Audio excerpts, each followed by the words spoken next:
All right, welcome to Memorial Stadium in Columbia, South Carolina.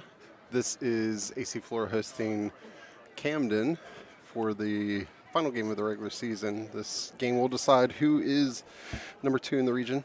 But I went live early because it is senior night, and because it's senior night, the band is playing now. So I'm going to switch to my field microphone and be back in a few. Ladies and gentlemen, please turn your attention to the field as the AC Flora High School Falcon Regiment present their 2025 field show, entitled Heist for the final time this season.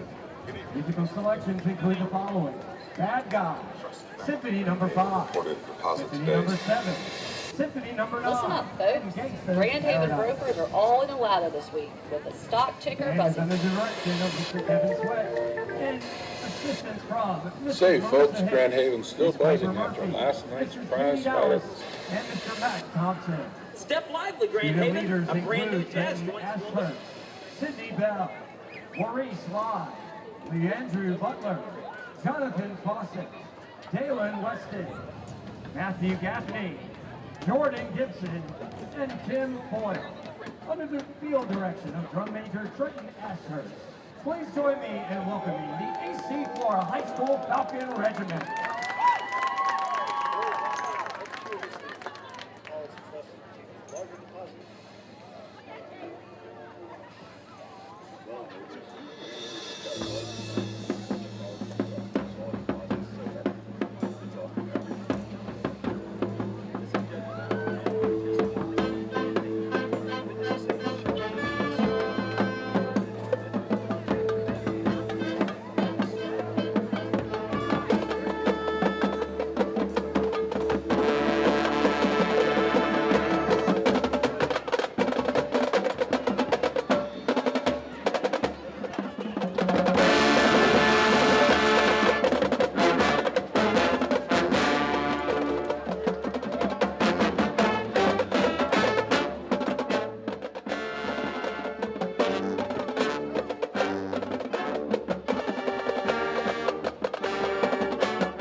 gentlemen, let's hear it one more time for the AC Flora High School Falcon Regiment. All right, that was the AC Flora Falcon Regiment. I'm going to check. Okay.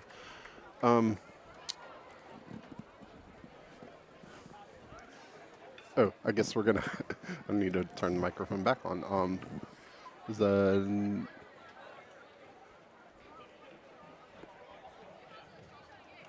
all right? Here, let me switch back to the field mic. Ladies and gentlemen, the South Carolina High School League is proud to present the 2024-2025 Sportsmanship of Excellence Award to AC Flora High School. This prestigious honor is the highest recognition awarded to schools that demonstrate extraordinary levels of sportsmanship, integrity, and community engagement. AC Flora High School was one of only 3 schools statewide to earn this distinction. To qualify, a school must participate in captain's courses, health summits, and leadership summits, complete at least 4 community service efforts, and maintain a record of 0 ejections for the entire academic year. Dr. Cottrell Roden, Director of Educational Services, will proudly present this award on behalf of the South Carolina High School League to Principal Susan Child and Athletic Director Michelle Yeater.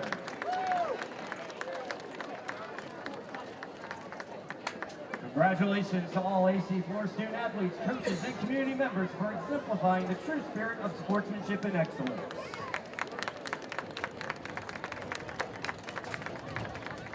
All right, and Coach Thompson out there with the other athletes. All right, let's see. So the band is ready to go. I assume that they're gonna, yeah. See the color guard. So we're gonna have a national anthem. Be right back. Ladies and gentlemen, tonight's colors are being presented by the AC Flora Falcon Battalion. Commanding the color guard and carrying the United States flag is Cadet Captain Elijah McNeely. Carrying the state flag is Cadet Carla McCrae. Carrying the school flag is Cadet Nasir Lucas.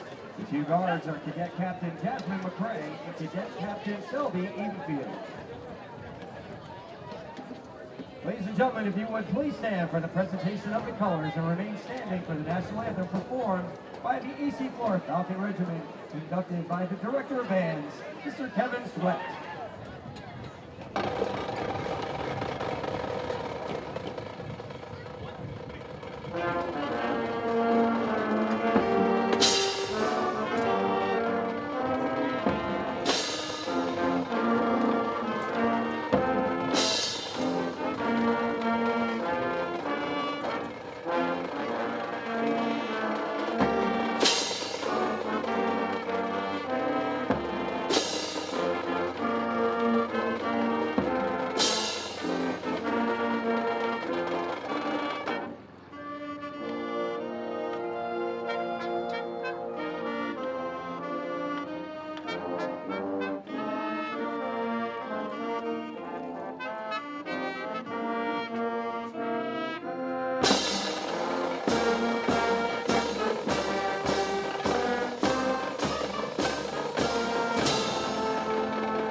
Join us as we honor our school with a performance of the Alma Mater conducted by the drum major of the Falcon Regiment, Mr. Trenton Ashurst.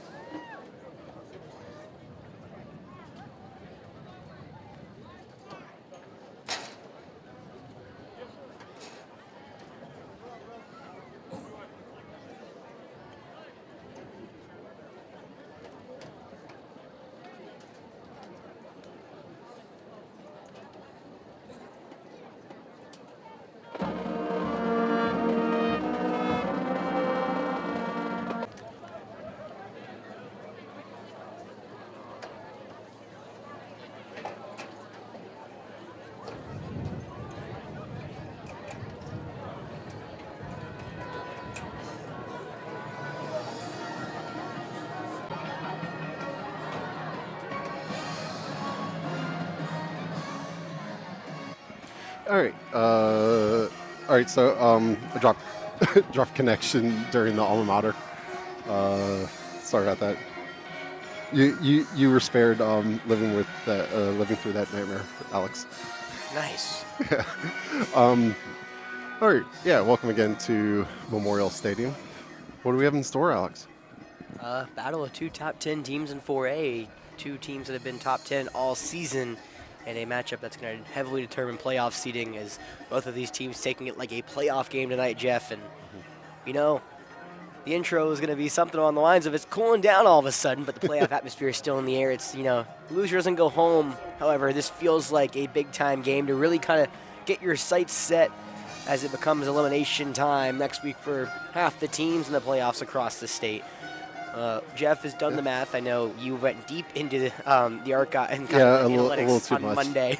I was getting very long texts from Jeff saying, well, this is what needs to happen. We need this to happen, and this has happened. If this happens, it's really good.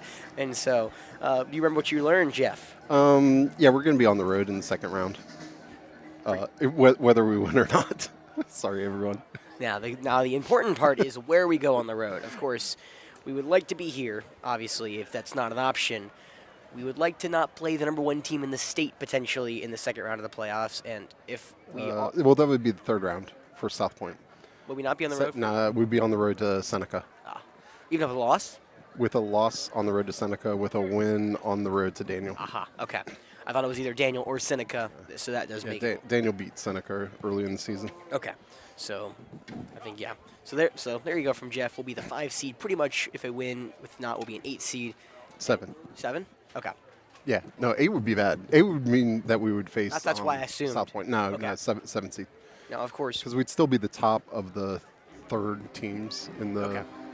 Well, yes, because I think we were talking about it earlier, and, we are a little annoyed because a lot of these teams, have played these better 2A schools, but we have played some 4A. I mean, we played Lawrence and 5A Westwood. Westwood's actually a pretty good win. It's looking a lot better as the season progresses. Yeah, it's of course, a decent team. Lawrence has been better, but you think Lawrence would be ranked higher than a 2A school, but just with how their rankings are, they're not. For how that goes into our analytics, of course, we talked about it a lot in baseball last year with our playoff schedule.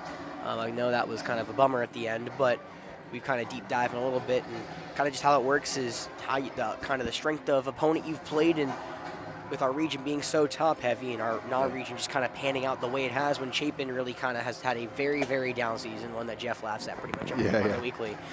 But, Lawrence has had another, again, they're just not back to where they want to be, as well as Southside Christian is just not the team we were hoping they would be. It has just been a concoction of just what can go wrong and the non-region will go wrong. And on the other side, Camden, for them, they've had a Coach Rome joked with me. I was asking about, his grueling non-region schedule, and he said, well, we didn't plan for it to be that hard, but it just kind of happened. They were 3-1 in non-region. We were 4-0, and then both teams have gone a solid 4-1 in region play. Of course, both teams' losses to the same team, and the Stallions of South Point. Both of them at home with pretty similar results. AC Flora, a 12-35-point loss. Camden lost 7-28. So very similar games against the Stallions, but two very different teams come into today. AC Flora with an onslaught of offense. South Point with Camden, a very good defense, especially with a good offense as well. AC Flora's defense has been one of the stronger points. It's just two all-around really good teams going to do battle here on senior night, and I'm really excited to see what we have in store. All right, hold on. With all my connection issues, we're going to have to call my dad real quick. Let's see what he thinks. Oh, boy.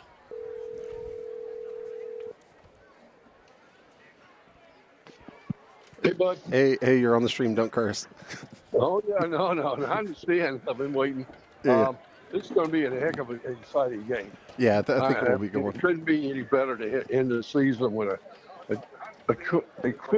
equivalent to what as a championship game. Yeah, So, yeah. It's kind of a great game to get keyed up for the playoffs. So, like Alex was saying. yeah. Equivalent to what? Hey, you got to turn down your TV.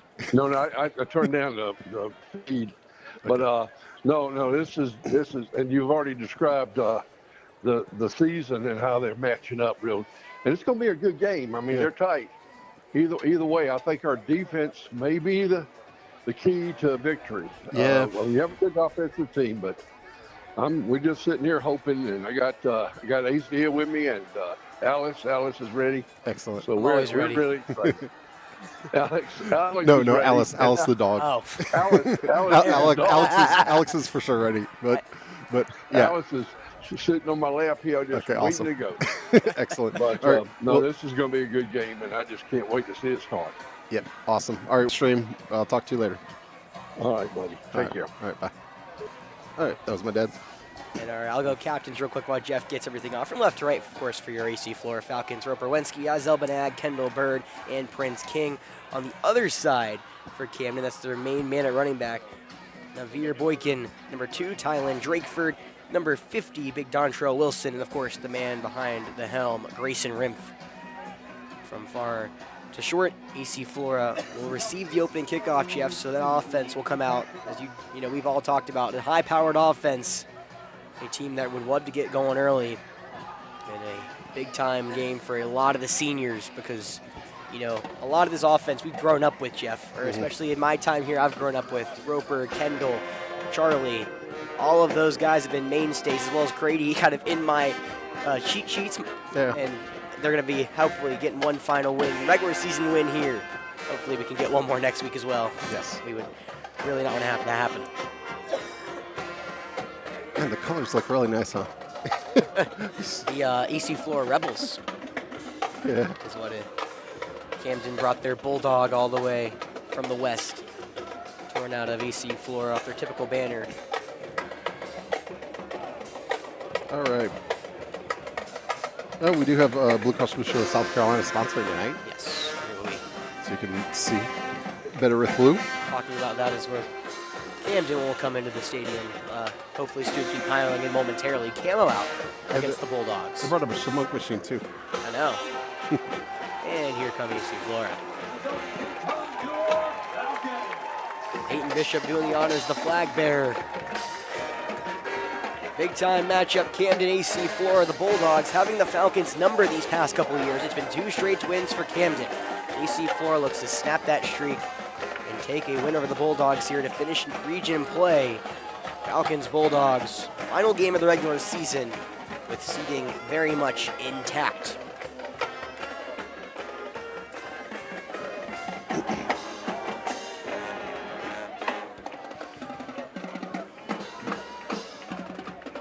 We didn't see the coin flip, did we? No, we are receiving opening kickoff. I know. Oh, okay. I just don't know who won the toss. Right. It doesn't really matter, I guess, in that sense, but we will be receiving the ball first, which gives the chance for Camden to show their stout defense coming out to the field, and we'll give our playmakers a chance to try to make some plays happen early. AC Flora offense firing up what's been an incredible season for the first time since I believe week 2 or 3. We're averaging over 40 points this year, 41.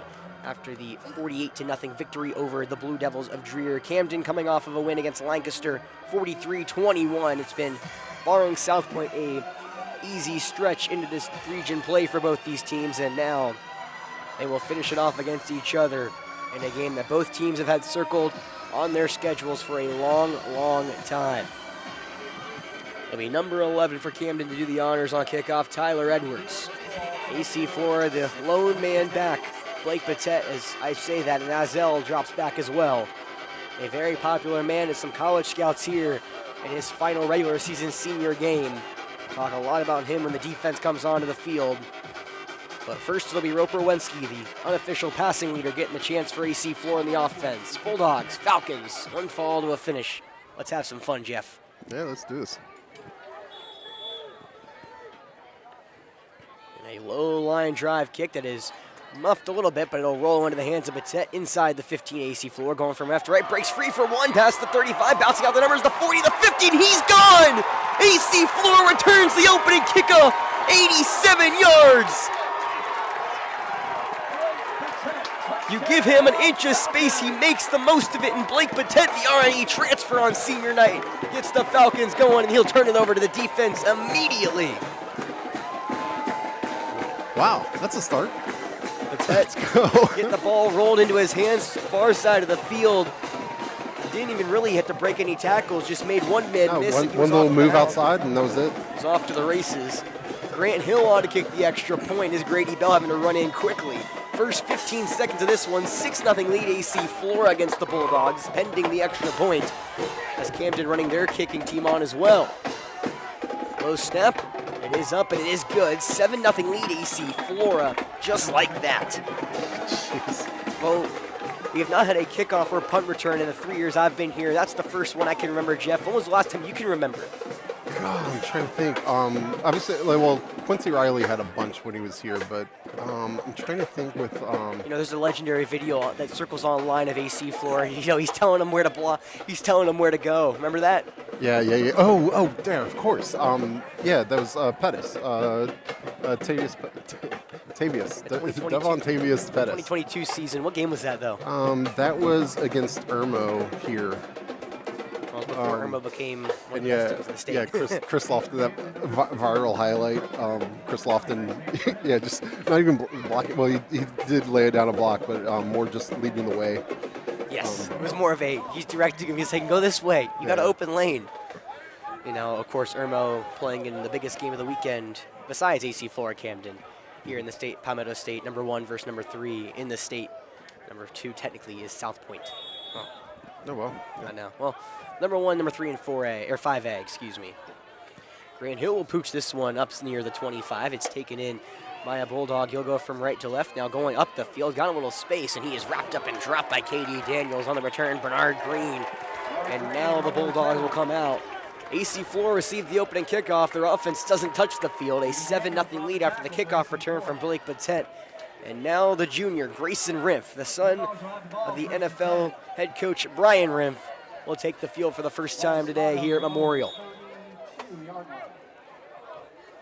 And interesting, Jeff, I was told, I guess it was go time for Isaiah Watson. I was told he was a game time decision. He is out there along with the rest of the D-line, a very talented defensive line, including one Peyton Bishop and Nasir Walker. 1st and 10 for Camden on their own 32, going from right to left in the gun. They'll hand it off, running right all the way. It's a jet sweep to Isaiah Smith, past the 50 and just tripped up at the AC Flora 45. Larry Pickett saves a touchdown, and we see what Camden likes to do early, Jeff, a lot of motion. Yeah, I noticed on their the stats on Max Preps, they had a ton of jet sweeps, I guess. They do. Yes, a lot of receivers quickly going no huddle. It'll be Chylan Drakeford, the main man, a Wildcat, and fakes the handoff, fires up the middle and runs right into Peyton Bishop. Big number 0 PB with the stop, tackle for loss, 2 yards. And that's exactly how AC Flora wanted to start what was supposed to be, the first play. It just happens to be play number 2, but just as fine. It'll be 2nd and 12.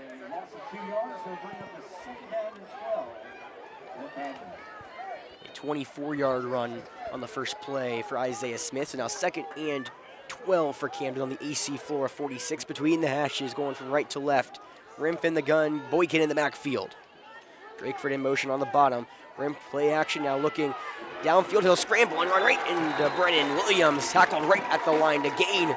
Big number 50, welcome to the game. He's been a monster. 6 sacks and 21 tackles for loss. It'll be 3rd and long for the Bulldogs. We got Kendall in. Yes, Kendall is back as well after a couple game absence. Last time we saw him was in York about 4 weeks ago. That's right. So 3rd and 12 now on the left hash for Camden, going from right to left. 2 minutes into this one, 7-0 AC Flora lead here over the Bulldogs. They're in their all whites, Camden. Now they'll put trips to the top. Drakeford, the lone man down low, working against Kendall Bird. He's their main man, Drakeford. Rimpf gets a high snap, he corrals it. He'll roll out to the right, pass rush from Brendan Williams. Rimpf will look over the middle, high throw, almost intercepted. Just too tall for Bernard Green, kind of the H-back. He was open around the 35 in good coverage. A couple of linebackers in zone defense there. Jordan Davis, the closest man to him, and that brings the punt team out for the first time. Not how the Bulldogs wanted to start. A great opening play for Camden, but immediately stalling out past midfield.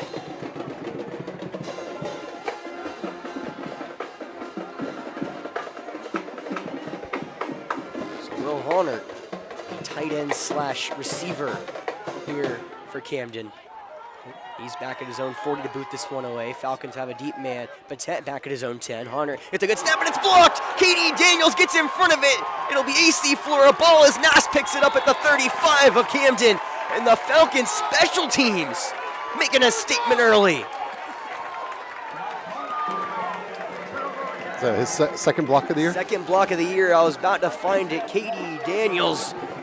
He's been more of a linebacker-esque. Now coming off the far edge, comes and blocks it off the foot of Honor. Falcons will start at the Camden 34, going from right to left. And now the senior quarterback, Roper Wensky, will get action going here. 1st and 10 on the Camden 34, going from right to left is AC Flora.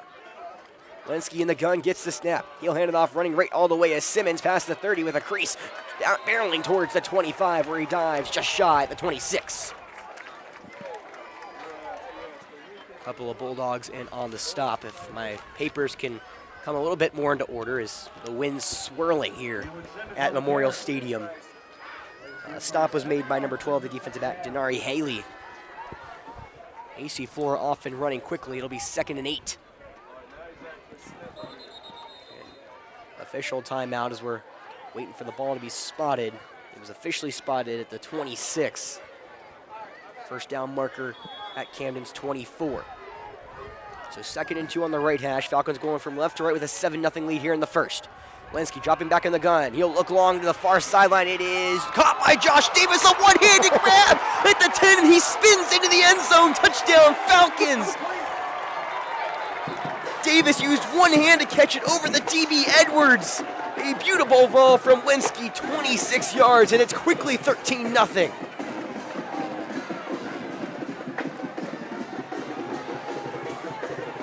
Edwards had what was Josh Davis's right hand. Davis was able to lean back, or no, he had his left. He was able to reach back with his right hand, kind of tip it up to himself, catch it, and a 26-yard strike. Coach Floyd gonna wait for the explanation of the penalty, but it will be DPI on the Bulldogs. Well, Josh Davis, last time we saw him the first half of Dreer, it was a couple of inopportune kind of things to end the half, but he had 3 touchdowns that game, starts off this one with a tutty as well. Now 13-0 with 9:11 here to go in this first quarter. Grant Hill on for the PAT. And Roper having to direct traffic as he's yelling for Grady to get out, and the flag is, that will be too many men lined up in the formation. Not one you want to have, but Grady did get down in stance, which does warrant the flag. Oh, yeah, they did have 11 on. Yeah. Yeah, so legal substitution. If the simple answer is, of course, if you get too many men down in the formation, even if he doesn't snap the ball, if he lines up, it is the flag. So it'll be about, I would say, 5-yard penalty. Grant Hill from the 15, a low liner that is good. Jack Long got shoved back by a bull rush from the Bulldogs, but it is a 14-0 ball game. Under 3 minutes here into this game. Yeah, I got to see that catch again. That was gorgeous. You know, I had me confused because of just how the play developed. Davis was up top and had to use his right hand. And yeah, there's a ton of contact, and he only had one hand available. He did use his left hand. It was over the shoulder. Yeah. I thought it was I thought he opened himself up in a way. He did not. Wow. We know Josh, it feels like every one of these receivers has a game. It was the Josh Davis game last week, or 2 weeks ago, I guess, rather, last game. 6 receptions, 67 yards, 3 touchdowns, all in one half. Just like that, 1 catch, 26 yards, and a house call. It was the PI that AC Flora will accept. It'll be added to the kickoff, so that means the Falcons will boot this one from midfield.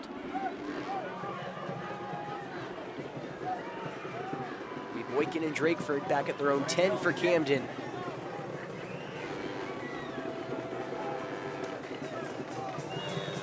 Falcons will get the kickoff right at midfield.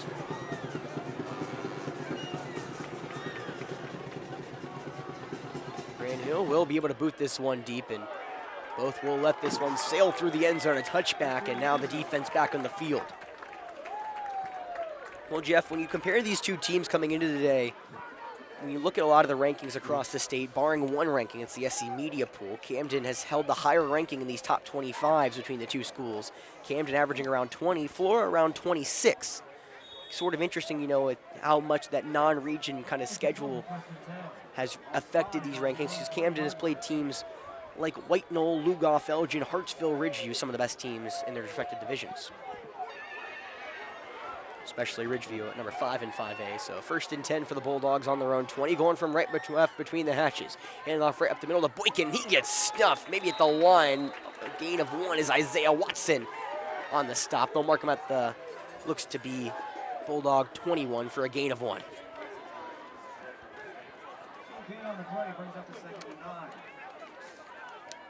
Of course, Isaiah Watson here on senior night as well, looking for a couple more signature moments. He had his main moment back against R&E with the pick.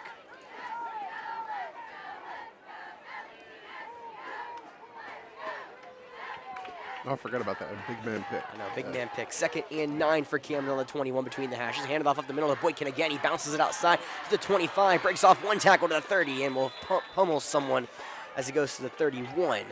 Looked like KD Daniels, Azel Benag on the stop, and some jarring early. A 10-yard run for Boykin. It'll be a 1st down for the Bulldogs. Here Boykin, their running back, 800 yards flat coming into this game. On 128 carries, good for over 6 yards per carry. He's in the pistol with Rim. 1st and 10 for the Bulldogs on the far hash on their own 31, 8 minutes into this one. 8 minutes in the 1st quarter left. Rim play action. And now he comes to the near side, a long throw over the middle, and that is caught. No, it's dropped. Kendall Bird in coverage, looking for Bernard Green up the seam. Looked like Bird. Azel. Is that not 3? No, I don't think so. Wait. Oh, I can't watch it because I'm streaming on my phone. Dang. So I'll look it back. I'm 99% sure that was Kendall. Either way, incomplete, 2nd down. I love how Jeff corrects me every time he thinks I'm wrong. It's great. I got a monitor for you. Well, Kendall was the one lined up. I didn't need a monitor for that one, I don't think. Jeff sometimes uses hotspot on his phone. 2nd and 10 for Camden on their own 31. Far hash for the Bulldogs.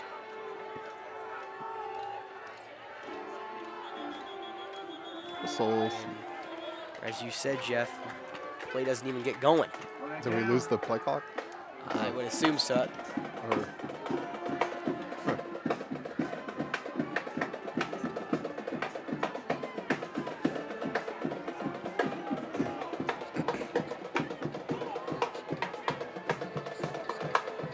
It was Kendall, thank you very much. Was Kendall? Yeah, Oh, Azel was on the other side of the field. Well, Kendall's in the white sleeves, Azel's in the black, so Oh, yeah. It helps. delay a game. Yes, that's how I used to distinguish. That's how I distinguish between the two right now. Usually, their body types are very different as well. Azel is much more slender and a little smaller in stature. So 2nd and 15 for the Bulldogs. They're on their own 26. Far hash going from right to left, trailing 14-0 early to the home AC Flora Falcons. Rim in the gun. He sends Drakeford in motion from top to bottom. Now a double reverse, trying to min up top, and he runs right into Blake Petit. They will tackle him back at the Camden 21. Some jarring. It was a double reverse to Isaiah Smith. Petit read it like a book, and a 5-yard loss. Smith had the first opening play for Camden go for 24 yards. He loses 5 there. It'll be 3rd and 20 for Camden. The Bulldogs backed up on their own 21 in the far hash. Be 5 wide, 2 up top, 3 down low on the wide side. Rimpf, one of the most prolific passers AC Flora's faced, looking to make his mark here. He'll get the snap, dropping straight back. Now he steps up in the pocket, he slips in, falls, sacked on the play. It'll go in the favor of Brennan Williams. The defensive tackle hits home. And it's a 4th down incoming. One of the best parts about this Falcons defense, Jeff, is their 3rd down percentage, only allowing teams to get a 3rd down 21% of the time. Camden now 0 for 2 on that down here today. Nice. Be a loss of 3 on the sack. For big number 50, that's his 7th on the season. Of course, this is a turf field. Camden playing at their homegrown stadium. Maybe it's a little different here. They have played on turf fields before. So, a high snap. Now Falcons do rush, and Katie gets some pressure, and maybe a nicked. It was ripped at about the 35 of Camden. It'll bounce towards the 45, but it is down in plus territory for AC Flora. And yet again, the Falcons will get a good starting field position on offense. Last time it was off the block punt. I think the coaches had Kendall spooked on that one, yelling at him to get out of the way. Yeah, he kind of made a jerky decision at the end. He's like, I don't want to touch it. It'd be interesting to see. I couldn't tell if it was chipped or not from AC Flora is the question. I don't think so. I think it was just came off the side of the foot. Yeah, I think it had to rush it. It was Honor. So Wensky in the offense will start on the Camden 44 near hash, 1st and 10. 2 down low for Wensky in the gun, who will drop straight back. He'll look to launch one deep, and he uncorks down the right side to Charlie Scott. It's incomplete. Drakeford, the safety, playing way back. He would have made it hard for Scott to contest, as well as Haley, the defensive back, also running stride for stride. Charlie Scott, the leading receiver and the speedster for this team. 632 yards, 6 touchdowns. He's usually their slot guy. It'll be 2nd and 10 for AC Flora. They're on the Camden 44 near hash yet again. Wensky in the gun. He'll get the snap. He'll hand it off to Simmons, running right all the way. He has to cut it back up the middle to the 40. Barreling, now powering himself toward the 35 before he's shoved out of bounds. Tackle made by Haley again. And it looks like as well number 42 for the Bulldogs coming today, who's Thomas Bishop, one of the defensive ends. He's just a defensive end wearing 42, which trips me up every single time for about the first 2 plays he's in. Give a little shout out. Which lineman is 66? Prince King. Yeah, great blocking. So 3rd and about a long one for AC Flora. 9-yard pickup for Simmons. So it's on the Camden 36 on the right hash. Handed off to Simmons up the gut, and he'll power for the first. He'll get dropped at the 33 for the Bulldogs. Man at the bottom of the pile. Looks to be big number 0 for Camden. Ooh, I don't have a number 4 on anything. Hold on, let me do some math real quick. Simmons has been kind of rolling. He has been rolling. A very, very good addition to an already balanced offense. Shows really good patience and then decisiveness, I guess. I like that. Yeah. Kind of Le'Veon Bell-esque. 1st and 10 on the Camden 33 near hash. Wensky in the gun. Play action. Now he'll look to Simmons in the flat, the far side, who just drops it. Maybe heard the footsteps as it looked like the DB Edwards was creeping forward. It'll be 2nd down for the Falcons. Probably listening to how good we've been telling him he's been doing. I know. I guess it might have been number 8, Cam Holman, who's, I guess, 0/8. Kind of hard to see with how his jersey's kind of bunched up. Of course, Camden in their all-whites. AC Flora. Different look for the Falcons today. The Ole Miss-esque. Blue helmets, red tops, blue breeches for the Falcons.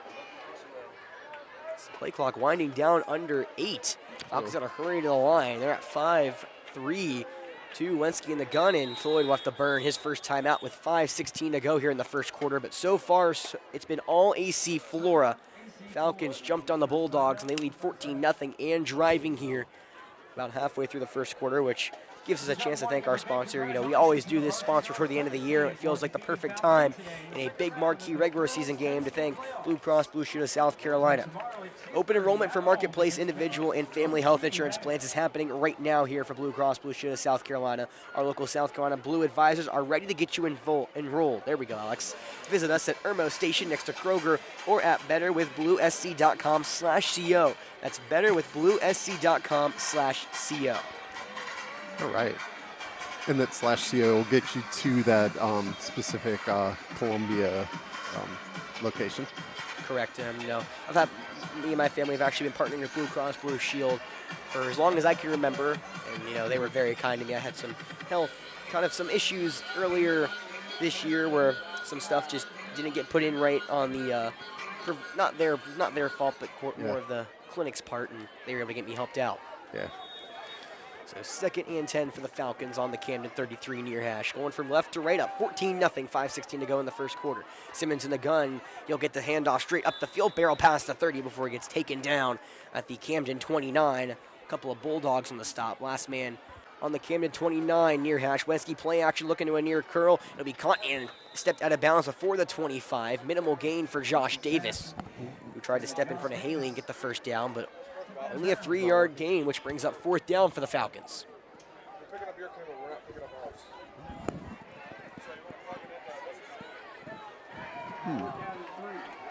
Falcons will stay on the field and they'll go for this. 55% 4th down completion percentage for AC Flora this year. They need the Camden 23. They're on the Camden 26 near hash. Wenski, he'll snap, and it'll be blown dead in the gun. Looked like a handoff to Simmons. Falcons are going to try to power it forward, but it may have been some pre-snap movement. Wenski pointing in the other direction, but looks like a false start on AC Flora will back him up. Well, Coach Rimpf praised AC Flora and their toughness. He felt like, and I tried to compliment, I said a lot of our coaches, the one word they used to describe Camden was tough. He said, yeah, AC Flora's got a lot of toughness as well. Both these teams love to run the ball, and that shows you why a 4th and 3, Falcons were going run on the way, but they'll stay and go for it. They still need the Camden 23. They're lined up on the Camden 31 near hash. 4th and 8. Once he gets the snap, he'll drop back, looking for a screen pass to the far side, but 10 has the 30 to the 25. He weaves through traffic, up to the 20. He may be gone again. 15, 10, 5. He's hit and dives into the end zone. Or no, they're going to mark him just shy. It was Drakeford on the tackle. And they're going to give him a 30-yard reception.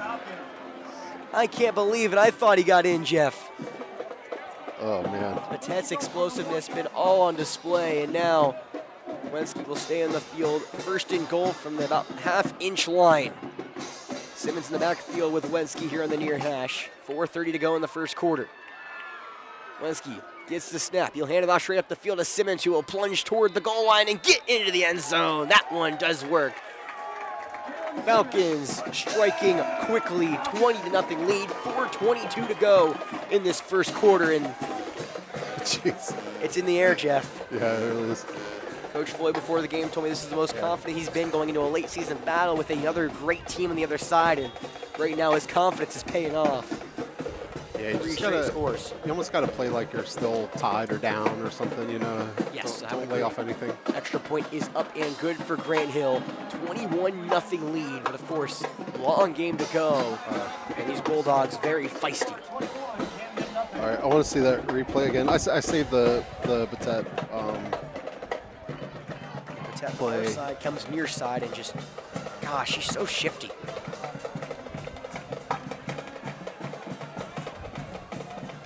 Yeah, great play. Good look back by. Did he step out? Yeah, maybe. It was tight. Either way, Batet robbed of his 2nd touchdown of the day. Of course, he has a total now of 10 touchdowns on the season, trailing only Jalen Simmons, who now has 11. Unfortunate. The Falcons will boot this one from their own 40. Wind howling from behind me. Smith and Drakeford back at their own 10, and Grant Hill will poop this one to around the 25 far side. It's caught in by, looks like it's Boykin far side running outside the 30, and will get tattooed around the 33 for AC Flora. Larry Pickett looks to be the one on the stop for the Falcons, and that's where Camden will start drive number 3.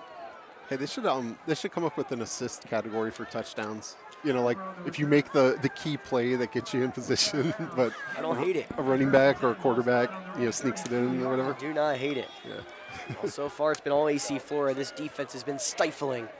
Floyd told me before the game, you go as far as your defense takes you. So far they're 2 for 2. We'll see if Camden can turn it around. They'll start on their own 32 far hash, 1st and 10. And the gun is Rimp with Boykin on his left hip. Rimp will take the snap. He'll do a counter to Boykin, runs it near side now, cuts it upfield, but he's cut down right at the line of scrimmage. I think it was Nasir Walker on the stop. Gain of 1 on the play.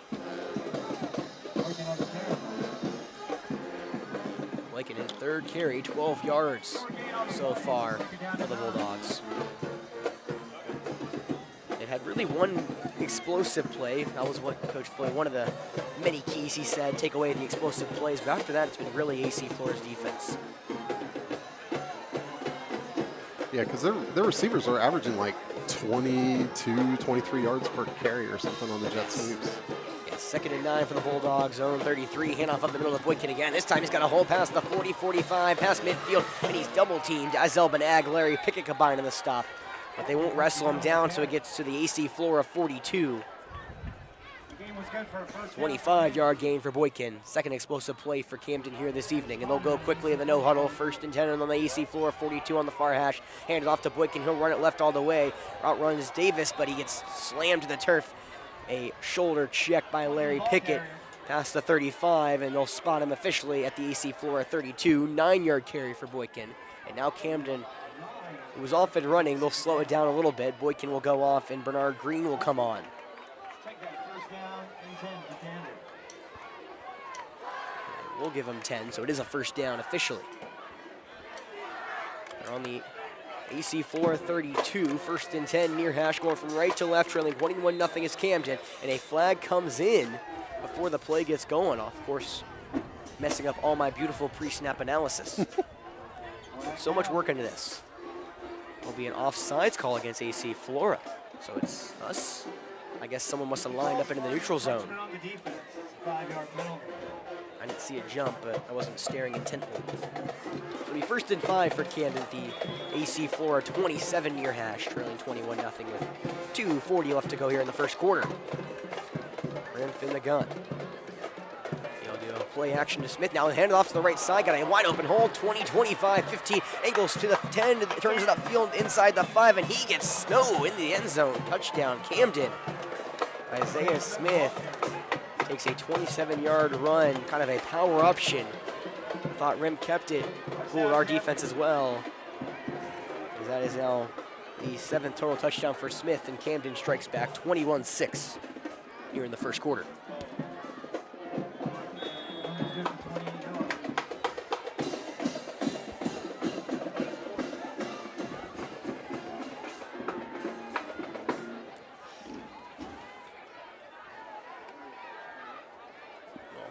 Looks like some personnel issues as 2 men lined up high for Camden. They're going to go for 2, actually. Excuse me.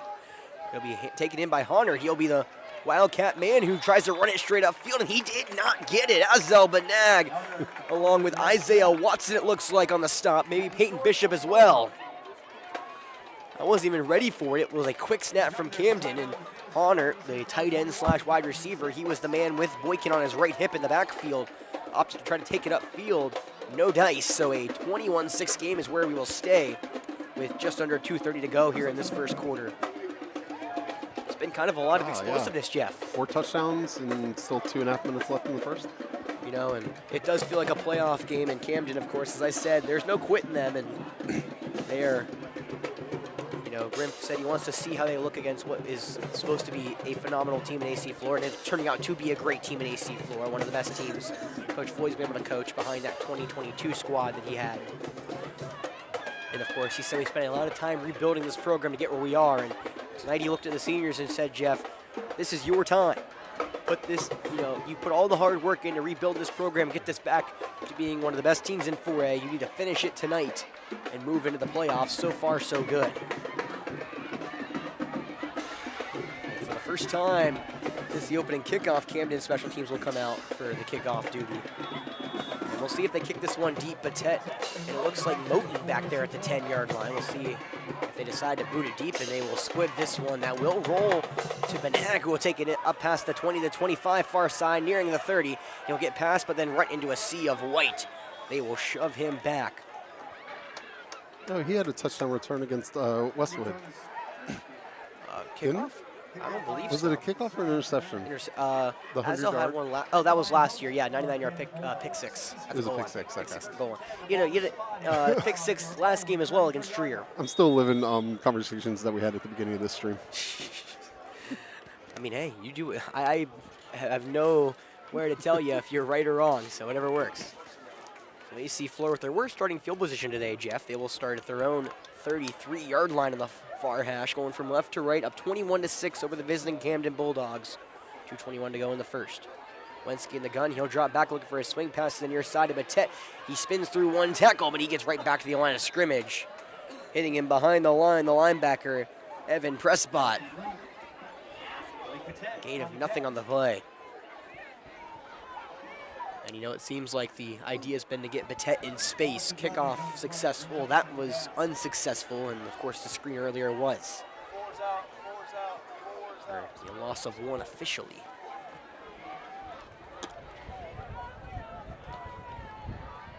This kind of gusty winds messing with my papers up here. 2nd and 11 for AC Flora on their own 32 near hash. Wensky in the gun, dropping back. He'll step up in the pocket. He'll look downfield on the run. He's caught. No, it's dropped. It was Simmons at the 50, and he's going to be wanting that one back, Jeff. He had a lot of grass in front of him. The only man who had a chance was Drakeford, but he was kind of on the far hash as Simmons was on the near. And a great job from Roper, by the way, to keep his eyes downfield. Yeah. And it's not an easy pass to complete as he was stepping up in the pocket. And now Simmons again. And this is maybe the first signs of the temperatures dropping, Jeff. We're under 60 for the first time all season. 3rd and 11 for AC Flora at their own 32. They need their own 43 for a first. Wensky in the gun with Quan on his left.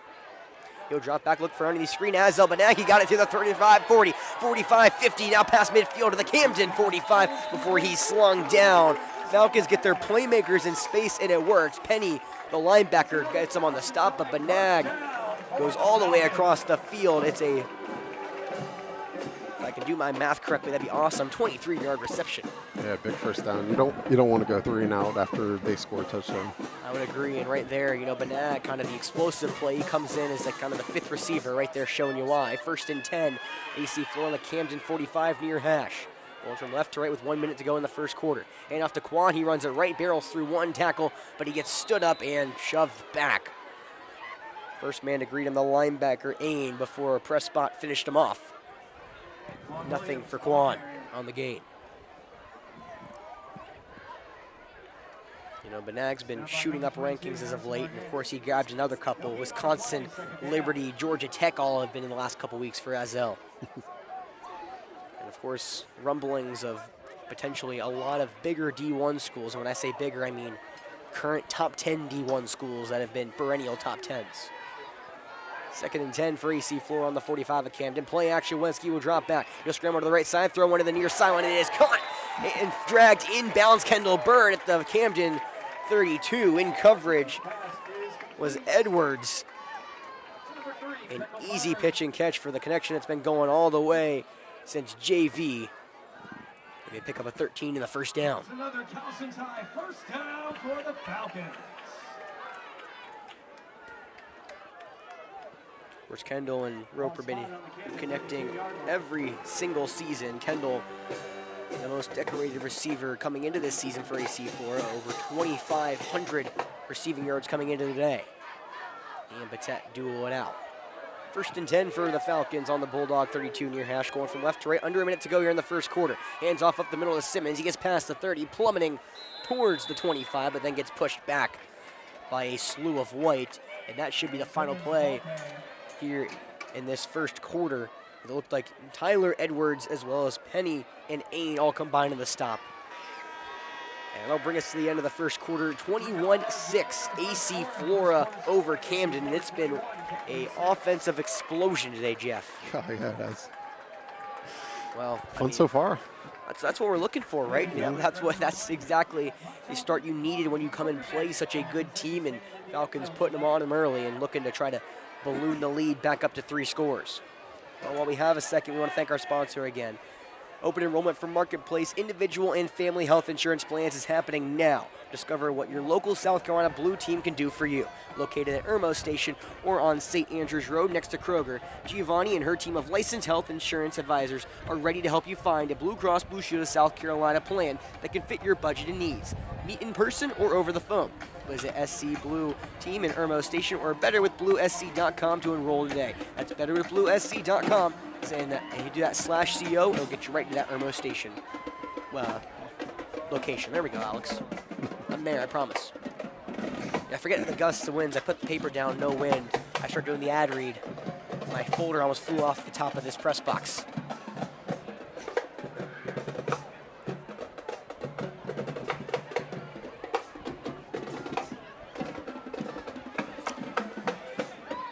Officially a 3-yard gain on first down for Simmons to carry. It's his 6th carry of the first quarter. Falcons will have it 2nd and 7 on the Bulldogs 29. Now going from right to left, far hash. Tight formation pistol for AC Flora. Wensky in the gun, he'll toss it to the near side. It's Simmons, just the 30. Angles towards the 25, spinning towards the 20, but he's slung down to the ground by a couple of Bulldogs, still dragging defenders, and looks like a kind of stumbling effort for Ain, who was the one to make first contact. 5-yard pickup brings up third and short.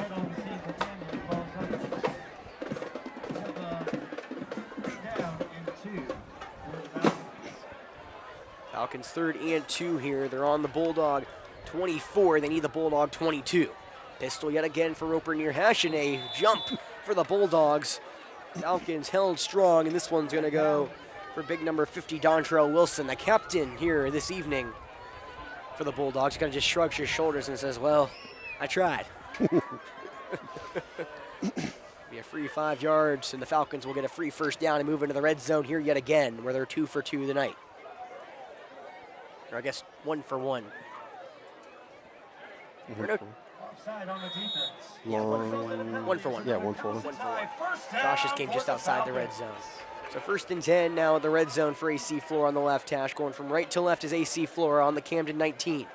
Pistol, Roper dropping straight back, looking for a shot. He throws one to the end zone. Near side, it is Davis, incomplete. Would have been reaching over and grabbing it over the DB Edwards. You know, if he would have held up, he could have got pass interference call. He could have, but I think maybe his stride's a little too long for Davis, who's been getting a lot of attention from one MSU as of late. No official offer, but something to keep an eye on. Hopefully for Davis. You know, unfortunately, I don't have the inside information on for everybody here. Who did we have get an MSU offer? Is that Peyton? That was Mississippi State. I'm talking about Michigan State. Oh. My bad. That's also MSU. Correct. Multiple MSUs here. All right. 2nd and 10 for the Falcons on the Bulldog 19. 11:06 to go here in the first half, but a timeout for AC Flora as the play clock is winding down. Falcons were trying to scurry up to the line, but we're not able to do it. Well, Jeff, this team is now averaging over 41 points per game. Are now well on pace to do so yet again. 21 in the first quarter. It's one of our best quarters so far this season. And right now, we're just trying to keep this lead going. You don't want to slow down against Camden. You give them any glimpse of hope, they're going to grab it. Yeah. Coach Anderson was asking this stuff. I know, I saw.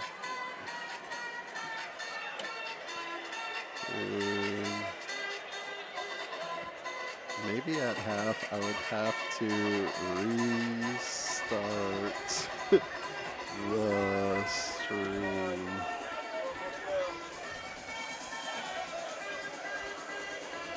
Well, the wind still whipping in on the field. It's from near to far side. Again, adding to the under 50-degree temperatures for the first time this year makes it pretty cold for us South Carolinians.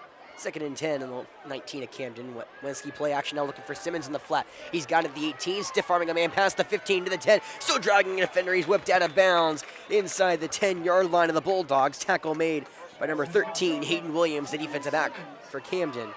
Officially marked out at the Bulldog 5, a pickup of 14. Good to see him go back to Simmons. You know, Roper has a lot of trust in his receivers, and right there, even the running back, you know, Simmons has had a couple of key misplays early, and that was one he made sure he did not drop. 1st and goal, Falcons on the Camden 5, right hash, going from right to left. Wensky in the gun. He'll hand it off straight up the field. Simmons trying to fight his way forward, but he's shoved back maybe a yard or two. First man to greet him was the linebacker, LeVay Penny.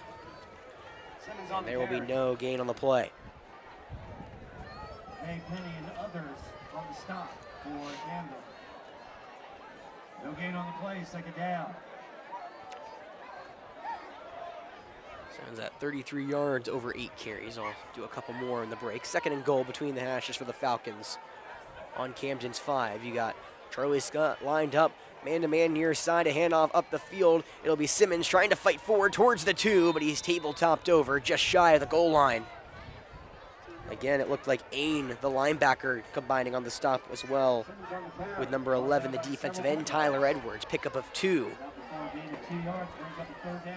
Simmons just shy. It'll be 3rd and goal.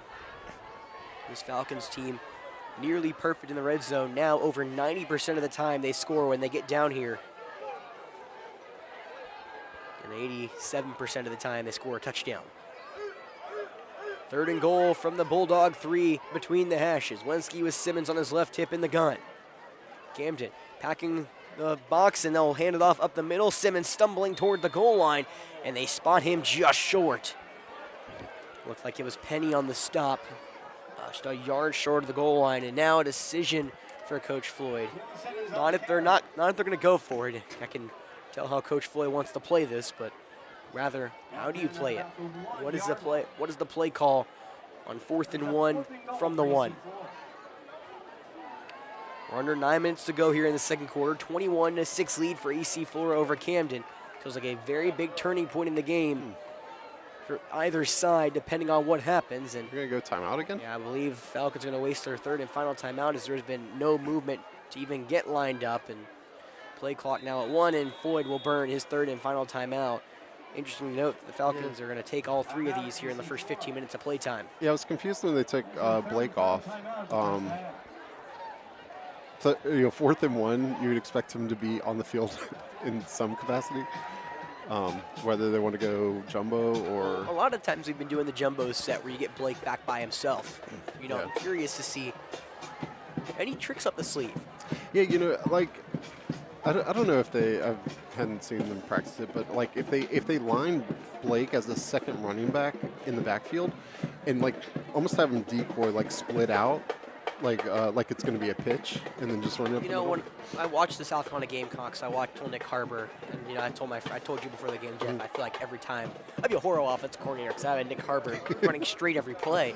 But I'm like, it does counterintuitive because theoretically it takes 2 people out of the play for the defense because you have to have a deep safety because he's so fast. Yeah. You can't expect your corner to line up one-on-one, and even if he's so deep, because all he can do is just take a couple steps, turn around, and the corner's one-on-one with the fastest man on the field. So even if Patet does line up wide, just takes a man out of it. Looks like Azell will be maybe in the backfield. Ooh, okay. Usually it's been Patet in the jumbo set, but there will be no jumbo set, just 2 tight end set, both on the left side. 4th and goal on the 1 for AC Flora. They're between the hashes of Camden. Banag with Simmons on his right hip. He gets the snap. He'll run it right. Tries to find his blockers. Turns upfield, and he'll dive into the end zone. Not a dive, but a little power into the end zone. Shoulders a man, and the Falcons do convert. Banag gets his first touchdown here with scouts watching in the stands. It's a 27-6 lead for AC Flora, pending the extra point. Yeah, good call. I mean, if you get it in Azell's hands, you've made a good decision. Like you got to trust him to be able to scamper through. Grant Hill on for the extra point. I would agree. Just get the ball in your playmaker's hand, coming off the edge, and it is blocked and tipped. Coming off the far edge, the defensive back Edwards got a great jump. Yeah, It looks to be about the 8th missed PAT for AC Flora this season. A 27-6 game is where we will stay. 21-point lead. I'm sure the cheerleaders, Jeff, are happy to be cheering the whole time. They're staying warm. Yeah. It's been a lot of cheering early. I was thinking about that for the touchdown. I was like, I saw them all bundled up early. We all, all the young kids. Yeah. Especially I was a young kid. I did all the time. Hoodie over the pant, over your pants. Kind of like you pull your knees into your hoodie over it, trying to keep yourself warm. Yeah. Yeah, they've been moving a lot early. Yeah. Got the student section wearing camo out. Hey, they can't see us. They'll never see us coming. Not even a little funny. I do try sometimes. Oh man, I messed it up. I should have been like, student section's not here. No, we have no student section. None. I can't see any of them over there. Well, 8:28 left to go in this second quarter. Fall from over, but a 21-point lead for the Falcons here against the visiting Camden Bulldogs. Grant Hill will boot this one. A squib kick hits around the 35. Will go all the way to the 15 and take it in. By Green on the far side. He gets past the 25, spins past the 30 before a cast. The Falcons take him to the turf. The bottom of the pile looked like it was Cabanis as well as Johnson. Green on the return. And Josiah Morris, I believe, are the couple who combined on the stop. Able to knock Green down at the 35. Well, Camden's offense has been uphill battling this whole game so far. I mean, their first time getting the ball was a 7-0 deficit, and the Falcons' offense hadn't touched the field. Since then, it's just been building and building, and, they finally draw back and get one score back before AC Flora strikes immediately right back. 21-point ball game, Rimph back on the field. 1st and 10 for the Bulldogs on their own 35 between the hashes. Green in the backfield on his right hip. That's Boykin. Rimph He'll hand it off straight up the field. Boykin's got a wide gaping gap past the 40, spinning down is Azel Banag, saving a touchdown. 9-yard carry for Boykin, who's really starting to get going, Jeff. Yeah, he's a good-looking runner. Banag on the stop. Another decisive runner on the field. Correct. Second down and 1. Yeah, Camden does love to run the ball. They're a very balanced offense, though, averaging nearly 200 yards on each side. It's been a heavy run dose as Rim so far 0 for 2 tonight. Gotta think the weather's affecting that. Again, it's cold and windy. Second and 1 for Camden. They're on their own 44 on the far hash, going from left to right. Boykin on the right hip. You'll put Smith in motion from top to bottom. He'll get the pop pass running in the near side, and he gets strung up, but after about a 2-yard pickup, it'll be Brandon Williams as well as Brandon Williams as well combining on the stop, but the 2-yard pop pass is good for a first down. And Brandon Williams has been everywhere. 55 total tackles this season, had 7 last game. First and 10 for the first and 10 for the Bulldogs on their own 46 here in the near hash. 7-11 here to go in this first half. 27-6 lead for AC Flora. Camden trying to fight back. Rimf in the gun with Boykin, who's standing straight up Michael Miles style. Or no, excuse me, it's Smith in the backfield. Play action to him. Rimp looking downfield over the middle. Kendall Byrne in coverage, incomplete, looking for Drakeford. And now a couple whistles blow as the flags fly towards the middle of the field, right around the linebacker area. It's a weird place. It's a weird place for a flag. Huh. Maybe a legal man downfield is the only thing I could think of. I was looking downfield to Drakeford. That would make sense. Who's their leading receiver with over 700 yards coming into today. Ineligible, yep. So, I mean, that's the only thing it makes sense of, since, you know, all the action happened about 20 yards downfield. Penalty is accepted. It'll be second down and 15. Second down and 15. Or first and 15, excuse me. There we go, Alex. I said accepted. Why did I not go with that? I've done a lot of stuff in the last couple days, been a long 2 days. First and 15 for Camden, now backed up to their own 41 near hash. Rimf in the gun. 2 receivers either side. He'll look to the far side. A high pass to Smith, almost intercepted. Josh Davis, if he was about an inch taller, that was 6. It was a high pass for Smith, sailed over his head, and if Davis was coming in from behind trying to stop the screen, if that ball just held up maybe a second less, it might have been tipped and picked. They've been trying to get Isaiah Smith, the 5'11 junior, touching the ball all the time. Over 500 all-purpose yards coming into today. And, of course, he's been everywhere as a runner. 3 carries, over 50 yards. Second and 15, Camden at their own 41, going from left to right here against AC Flora, and they're all whites. Falcon defensive line shuffling around. As Rimp gets the snap in the gun, he'll hand it off to Boykin running left, trying to outrun a tackler. He cannot. Brennan Williams, as well as Brandon Williams, combine in the stop. Josh Davis right behind him. It's a tackle for loss at the Camden 36, and now a third down incoming. Brendan Williams first on the scene for AC Flora. I think 5-yard loss. All right. Just when you think Camden maybe get a little momentum, a ineligible man downfield, and now a 5-yard loss brings up 3rd and 20. 5-yard loss. Pronunciate, Alex. 3rd and 20. The Cole's doing something to me. I don't know. It was a 5-yard loss. It was a 5-yard loss. 3rd and 20 incoming for the Bulldogs between the hashes. They're on their own 36. Rimpf now looking for a screen here to the near side. It's Smith who starts running before he catches the ball. It falls incomplete to the turf at around the 37. Josh Davis was closing in quickly, as well as Brandon Williams, who looks like, again, some chirping between these two sides. And now a flag does come out around the 40, Jeff.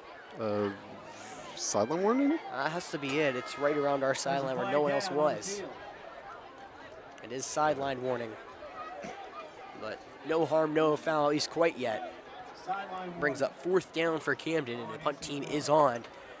You got to wonder if Camden's going to max protect here, you know. They do have a punt block today, as well as a punt that was affected, I believe, because of Katie Daniels rushing. Yeah.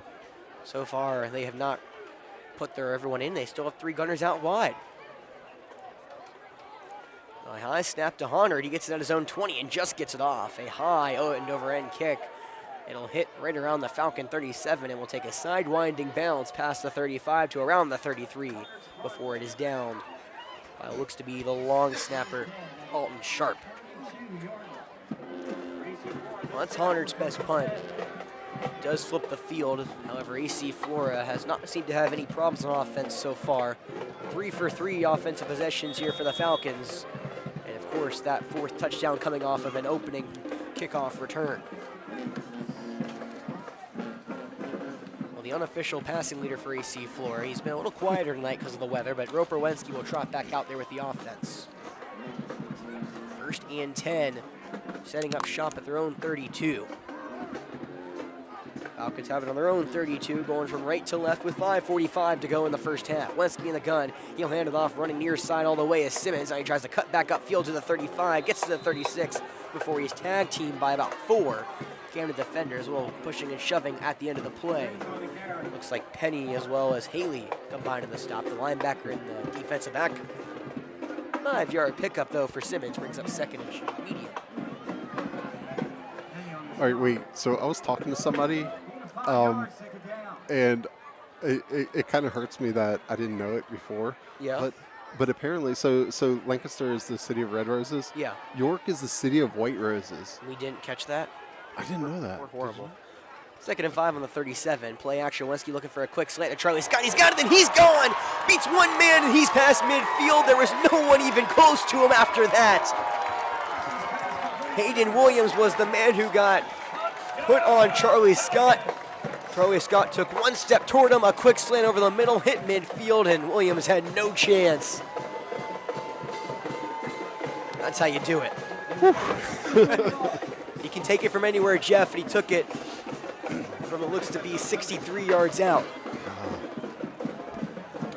It's so nice to have receivers who, can break just a little one, and all of them can do it. Every single one of them.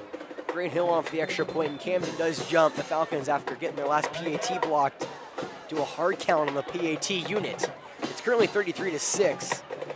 It looks like the motion was saying we're going to do it on the kickoff as they don't move the ball at all. Lesky's 2nd touchdown pass of the day. First one to Davis, that one to Charlie Scott. And it's just been all AC Flora offensively. And they will move the ball about a yard shorter, but they'll let Grant Hill go back still to kick the extra point. Good snap, good hold. Camden does get some pressure, but it flutters through the uprights. 34-6 lead for the Falcons with 4:56 to go. Jeez. Well, you know, my first question to Coach Flo was, how was the bye week? He's like, it was good, relaxing, resting up. You think they're rested? I think they were ready to go. Seems like it. It has been a team we have not seen, against this kind of competition, Jeff, in a long time. Yeah, Roper's like the disguising the number 1 target, because Charlie was clearly the number 1 target on that play. Yes. But he's play action going to this side, and then that was nice. Yeah, Roper now up to 171 passing yards today. Jeez. So He what are we looking like 300 away from 8,000, somewhere in there? Maybe less? He came into the day with 76. He's now eclipsing 78, so he's about 200 away. Squib kick, and we'll go past 1 and take it in by Camden at the 30. He's running upfield, and now breaking free is Smith down to the near sideline, past midfield to the 40, to the 30, and Grant Hill doesn't tackle, but he does save a touchdown as Smith stumbles. He stumbles out of bounds, and a flag flies late near sideline. They'll mark Smith out at the Falcon 27. We'll check the marker here. But at the moment, Isaiah Smith giving the Bulldogs some light here towards the end of the first half. About a 60-yard return. Yeah, I guess it's going to be half the distance on hit out of bounds, maybe. I looked like it was going to be on us. I'm not exactly sure. I was, we're following Isaiah Smith toward the end of the play, and I think the kind of contact happened afterward. Might have been personal foul as well. Pushing and shoving. Wow, okay. It is against Camden. Huh. Yeah, we'll have to go back at halftime and check back and see what happened there. Yeah, nice work by Grant, by the way. Yes, Grant Hill, didn't make the tackle, but he did save the touchdown. He did what the kicker Correct. needs to do. Correct. Well, Grant Hill's so good at making a tackle as a Yeah, kicker that, even though he didn't technically finish the play, he technically finished the play. Yeah, he's an actual athlete. Correct. Good soccer player. And Yes, 1st and 10 for Camden at the Falcon 43 near hash, going from left to right. And off to Boykin straight upfield. He'll get towards the 40, spinning towards, looks like it is just the 40. Brandon Williams as well as Josh Davis combined on the stop. Pickup of 3 for Boykin. they had a really interesting split of their, I guess it was the tackle up top, like a 4-foot gap between the tackle and guard, I think. Interesting. Unless it was a tight end lined up. Hunter, the tight end, usually lines up behind one of the tackles. This time he's lined up behind the right tackle, Lawson, who now is on cue, Jeff. No, here we go. That's See split that out. split in your side? Yeah. Lawson's about 2 yards away from his right guard. 2nd and 7, handoff. No play action. Looks to Hunter to the flat. He's wide open to the 40. It's a hold. 35. He gets tagged over, but as Jeff's clearly pointed out, right mid-play, cutting me off. The receiver is going for a ride. Hold on the Bulldogs. Yeah, Hunter came from the bottom to the top, kind of on like a flat play. Batet and Larry Pickett combined to the stop, but it won't be officially go down in the books because that ball will be moving back 10 yards. I believe the hole was on number 15, so Marcus Stouffer. Or Zymarcus Stover. There we go, Alex. So 13 to go from the spot. Yes. Yeah, 'cause it's of course, holding downfield's a spot foul. We actually had a conversation. I don't know if it was with you, Jeff, but I was talking to one of my friends, and he's like, well, since the hole, was back behind the line of scrimmage, why was it not a 10-yard longer than 10? And we were like, well, the hold is a spot foul, but only because obviously the holds are never at the line of scrimmage, Yeah, in the NFL it's different, right? It's from the spot, even if it's Yes. No. if it's like 5 yards back. I don't think so. Man, I could be right. 2nd and 13, screenplay up top, breaking through one tackle, no one even there. It'll get cut down by Azel Banag, but on the reception, looks to be their first time targeting Tylen Drakeford. On the 46, got all the way down to the 31. It's a 15-yard reception, the longest one Camden has, and the first reception for Drakeford. It'll be 1st and 10 for the Bulldogs. With 3:20 here to go in the first half. They're on the road here at Memorial Stadium, trailing 6-34 in favor of the home AC Flora Falcons. 1st and 10 on the AC Flora 31 on the far hash, Rimpf in the gun. Drakeford from the bottom, he'll come in motion, and now play action. Rimpf looking downfield. Now he goes through his progressions. He'll scramble out to the left. He'll just take off past the 30, angling towards the 25 before Williams, the defensive tackle, shoves him out of bounds at the Falcon 26. 5-yard quarterback keeper. Rimpf known more as a passer, coming into this game with over 1,700 yards, but kind of a weird, one of those kind of Roper-esque runners that if he has to, he can. 12 carries, 42 yards, with 3 touchdowns. He's good for 5 yards, 2nd down. Under 3 minutes here to go in the first half. Rimpf with 2 running backs, one on either side in the backfield. 2nd and 5 on the Falcon 26 in the gun for Rimpf. Falcon showing blitz, and he'll hand it off up top. It'll be number 1 who gets cut down right past the first down marker. Bernard Green on the carry. About 6 yards, but it's good for a first down. I believe that was Azel, Jeff, right? Yeah, I think so. So many different ball carriers. That's now the 5th man to carry the ball for Camden tonight. The number 19 coming in, number 9th ranked team coming into this game in 4A. AC Flora 3rd. Camden 1st and 10 though. On AC Flora's 20 on the far hash, going from left to right. In the gun is Rimpf. Got trips down low receivers. Rimpf looking for a screen here to Drakeford near side. It's caught behind the 20. He shakes and bakes, spinning towards the 20, and the Casta Falcons drive him back. Peyton Bishop, the man to greet him, as well as Josh Davis. They both combine in the stop. Nass, Larry Pickett, and Brandon Williams all there as well. It's a loss of 1 for Drakeford. Ladies and gentlemen, if I could have your attention, please. Would all senior parents please make your way to the end zone at this time? All senior parents to the end zone. Thank you. So 2nd and 11 here for Camden. They're on AC Flora's 21 on the near hash now. Under 2 minutes to go in the first half. Rimpf in the gun. Boykin play action. No, they're going to hand it off on a delayed handoff. Boykin trudges past the 20 and carries Nass for about a yard before Nass brings him to the turf at the 16, 5 yards off. 5-yard carry for Boykin, his 9th year in the first half. Brings up 3rd and 6. Camden's going and go mode. 3rd and 6 on the Falcons 16. Rimpf in the gun. He'll hand it off again. Counter up the middle to Boykin, past the 10 to the 5, and he'll walk into the end zone. Touchdown Bulldogs with 1:20 to go here in the first half. They cut into the Falcon lead as they get the ball to start the second half, trying to do as much damage as possible, but is 80 seconds enough time to slow down the offense? There is no timeouts, though. No timeouts. But just hit one of those receivers, 5 yards down the field, and could be an 80-yard touchdown. Well, we saw Camden go for 2 last time around. We'll see what happens here. Half the lines up top, some of the lines in the middle, and then there's 2 receivers down low. And they've done all sorts of things out of this formation. Correct. Usually it's running the ball right up the middle, though. Yeah, it is Boykin, the man who lines up under center, and he will take the snap. He runs it straight ahead, tries to dive. Did he get in? Yes, he did. He got taken a shot by Isaiah Watson, but it is good for 2. Watson torpedoed him, but it looked like Boykin was able to just get the ball over the goal line. So it is 14-34, 20-point lead for the Falcons, and 80 seconds for them to try to balloon the lead back up to 4 scores before the break.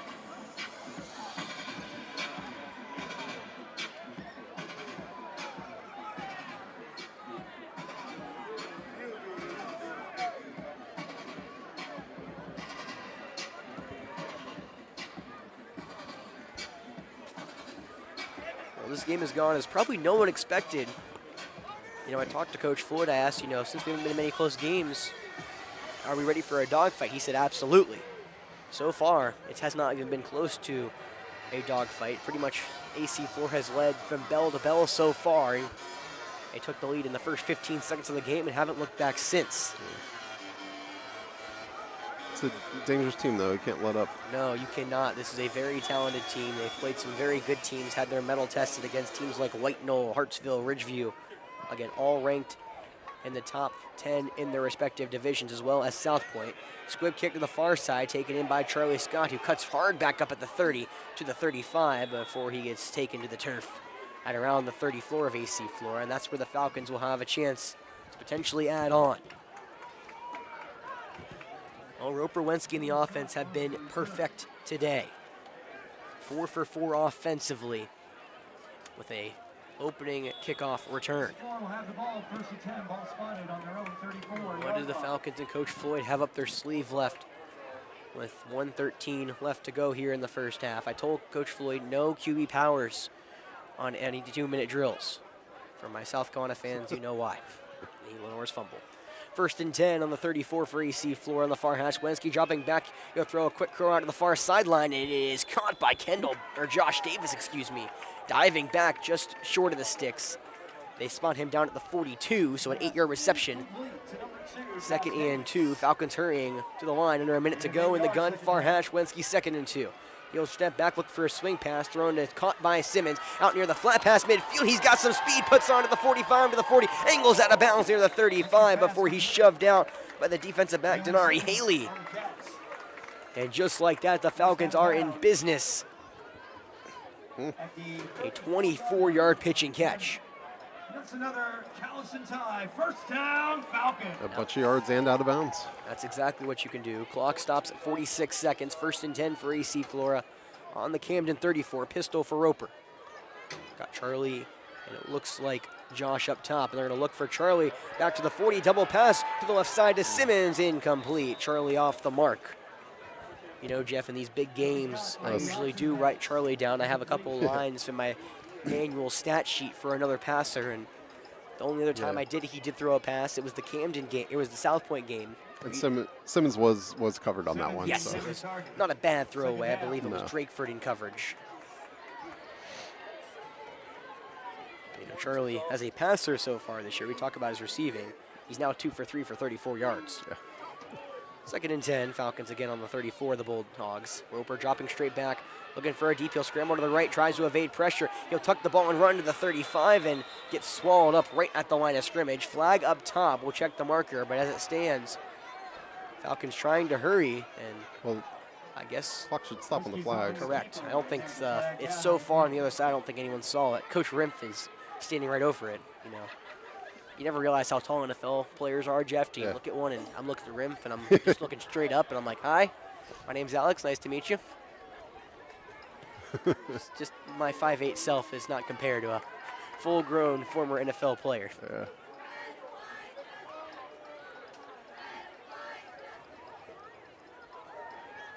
Coach Rimpf is getting a long explanation from the officials right now on the far sideline. Coach Rimpf in his 9th season.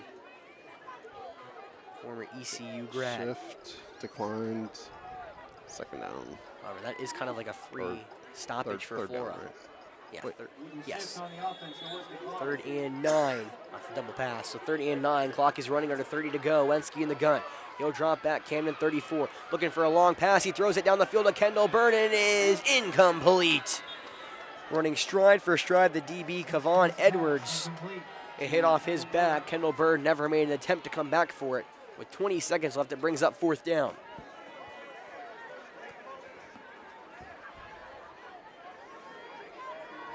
So how aggressive does AC Flora want to be? 20.4 seconds officially. They're on the Camden 33. I'm interested to see, you know, Coach Rimpf maybe trying to roll the dice, try to bring some pressure on Roper and warrant a turnover, something that AC Flora barely ever gives away.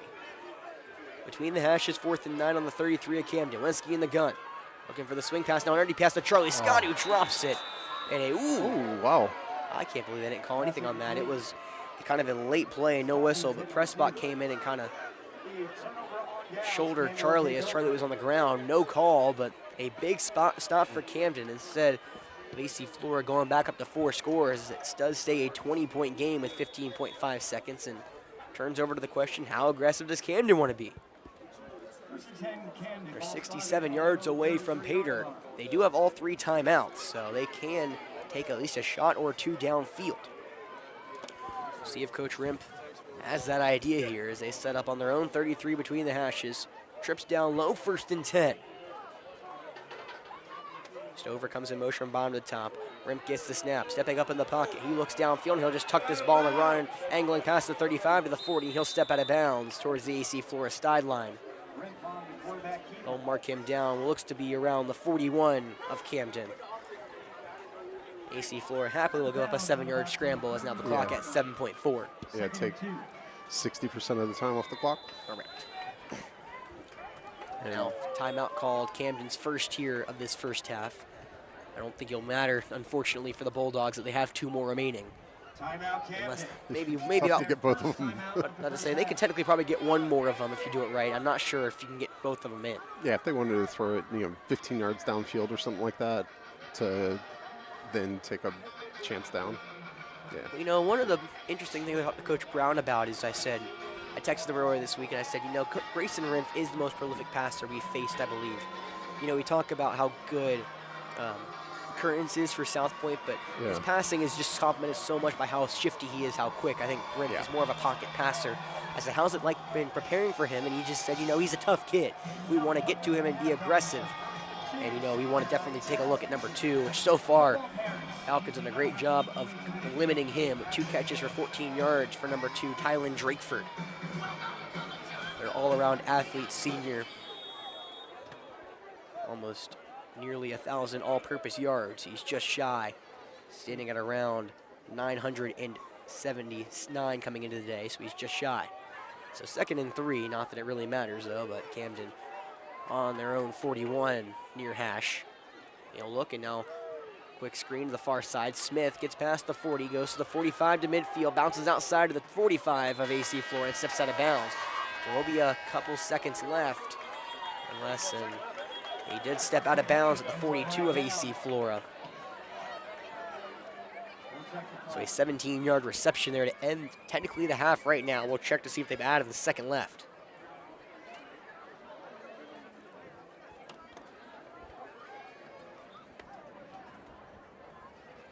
Looks like Coach Rimp advocating for at least 1 second. Penalty was for holding on the offense. Oh, well, Oh. never mind, holding on the offense. Yeah, that one was, we missed that, Jeff. Huh. Back at the 43, so that pretty much dashes Camden's hopes, and Coach Rimp will be like, just take the second off and we'll head to the locker room. Yeah. 34-14 point lead for AC Flora. Jumped out against the Bulldogs 14-0. Camden did fire, or 20-0, excuse me. Camden fired back, but it's been kind of back and forth, and a 20-point lead's where we'll settle. We'll do a little bit of our senior celebration here at halftime before the football team will join in on the fun at the end of the game, hopefully with one last win under their belts. Yeah, I think we'll have band cheerleader. Well, I don't know if cheerleaders do it now or not, but Doesn't band look like they're going RTC. Camden will receive to start off the second half. We'll recognize them. We'll recognize the football players after the game. So of course we'll be streaming that as well. for Yes. those who- Keep the stream going. yes. We're not going anywhere, at least yet.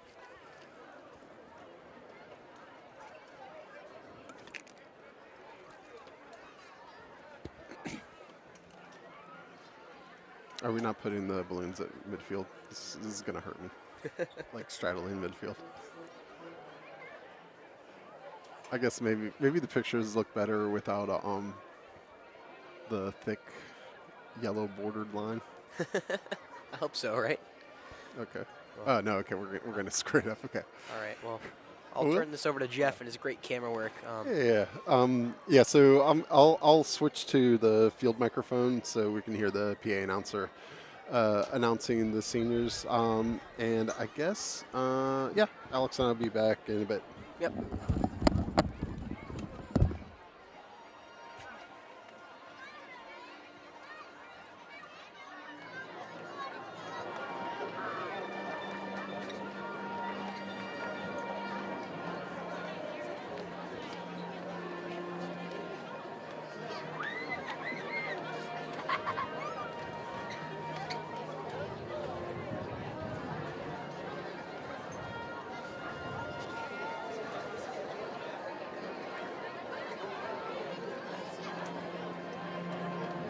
Ladies and gentlemen, at this time we proudly recognize the outstanding seniors who have represented AC Flora High School with pride, passion, and dedication.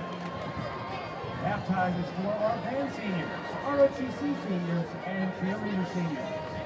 These remarkable students have worked countless hours into their craft.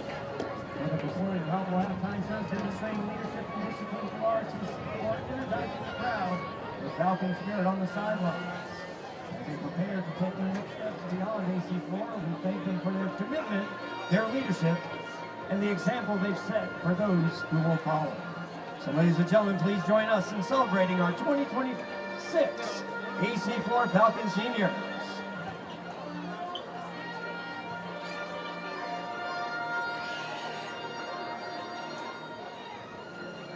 And first we will recognize the band seniors. First, we have drum major Trenton Ashurst. He's being escorted tonight by his mother Tyra Ashurst and his brother James Ashurst. His favorite memory from being in the Falcon Regiment was his first game as a drum major of the Falcon Regiment, and after high school, he plans to attend USC Aiken and major in mechanical engineering.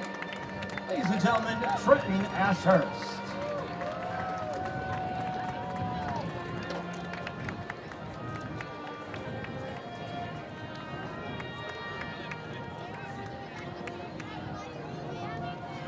Next we have Woodwind Captain Leandrew Butler. Being escorted tonight by his mother, Carissa Butler, and his father, Sheldon Butler. His favorite memory from being in the Falcon Regiment was attending competitions at River Bluff High School and having some of the best moments of his life. After high school, he plans to attend the University of South Carolina to major in electrical engineering and minor in music.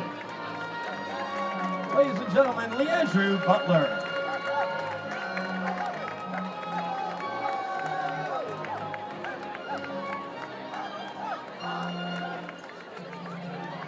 Next we have color guard member Sienna Davis.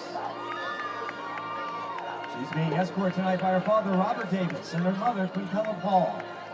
Her Favorite memory from being in the Falcon Regiment was surprising her boyfriend Nick on his birthday by going on the Disney trip. After high school, she plans to attend the College of Charleston and travel.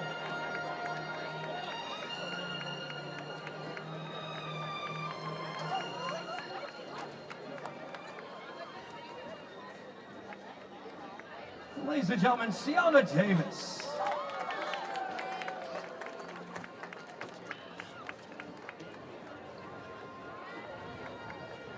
Next, we have percussionist Adonis Germany.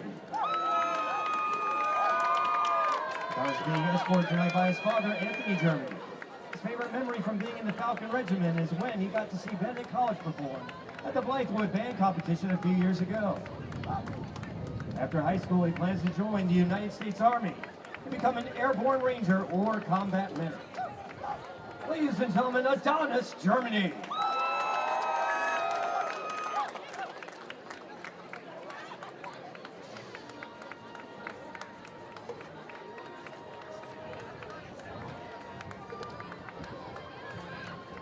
Next, uniform manager and clarinetist, Jordan Gibson.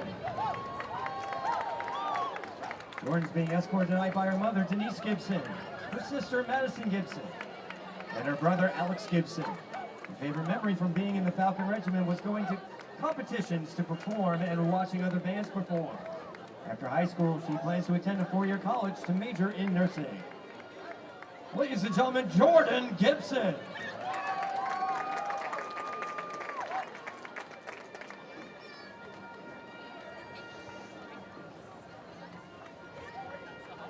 Next, we have color guard member Rihanna G. Rihanna being escorted tonight by her mother, Naomi Moret, her sisters, Carissa Moret and Ariana G, and her best friend, Shakira Schuler. Her favorite memory from being in the Falcon Regiment was dancing in the stands and having fun moments with friends. After high school, she plans to attend the University of South Carolina and become an anesthesiologist. Ladies and gentlemen, Rihanna G.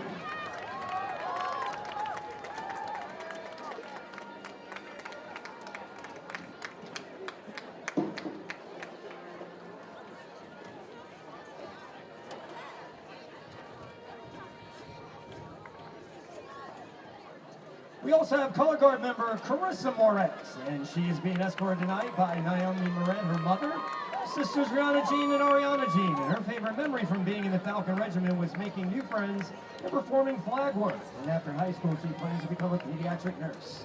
Ladies and gentlemen, also for Carissa Moret.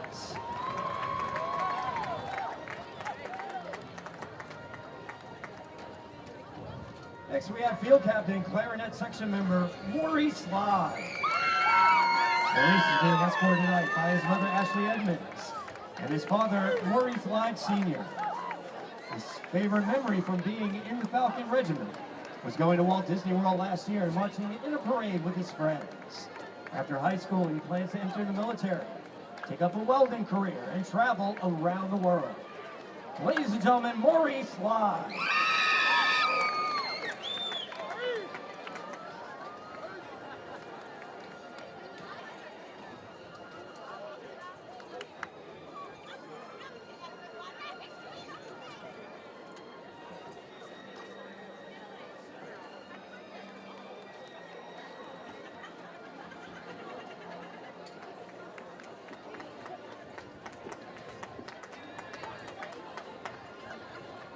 Next, we have trumpet section member Max Maynard. Max is being escorted tonight by his mother, Elena Storm, and his father, Joshua Maynard.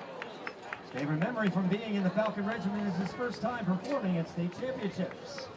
After high school, he plans to attend college and major in criminology. Ladies and gentlemen, Max Maynard.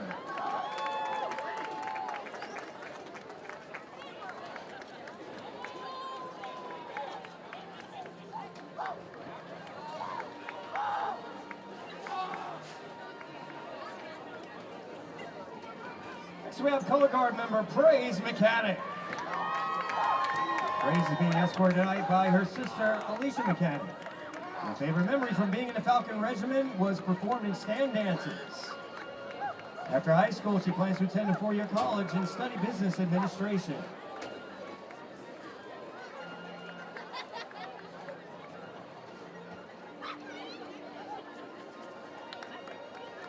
Ladies and gentlemen, praise mechanic.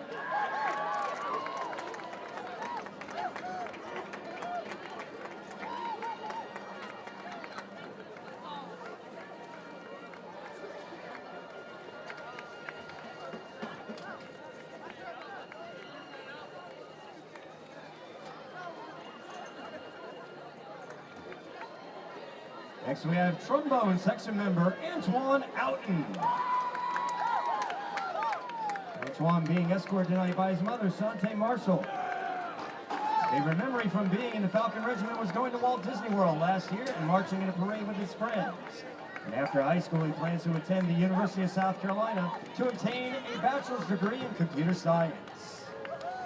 Ladies and gentlemen, Antoine Outen.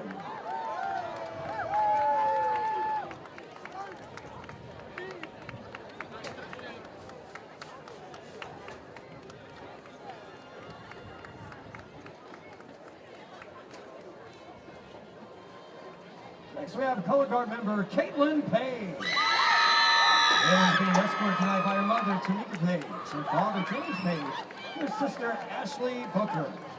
Her favorite memory from being in the Falcon Regiment was going to Walt Disney World last year and marching in a parade with her friends. After high school, she plans to become an ultrasound tech. Ladies and gentlemen, Caitlin Page.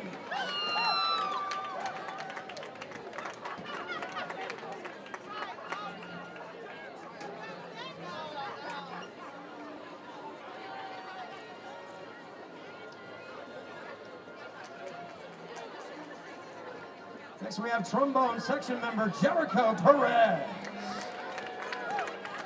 He's being escorted tonight by his mother, Samarian Perez, and his father, Saul Perez. His favorite memory from being in the Falcon Regiment was going to Walt Disney World last year and marching in a parade with his friends. And after high school, he plans to attend Nicholls State University in Louisiana and major in culinary arts while minoring in music. Ladies and gentlemen, Jericho Perez.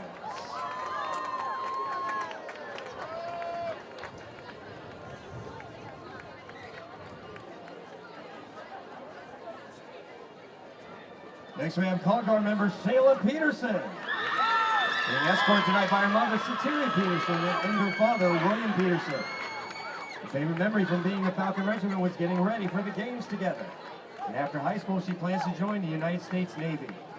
Ladies and gentlemen, Shayla Peterson.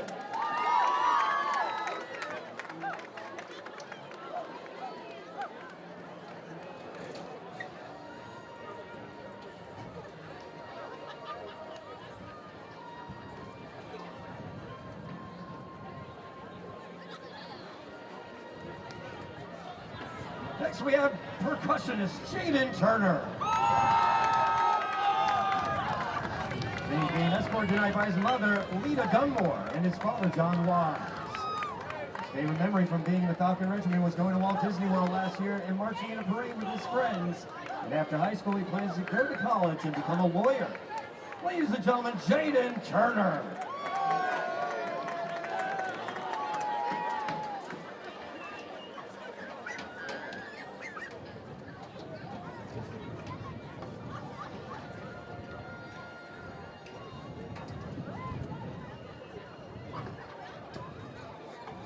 And now for our ROTC seniors. First we have Cadet Staff Sergeant Christiana Brown, being escorted by her uncle Matthew Jameson.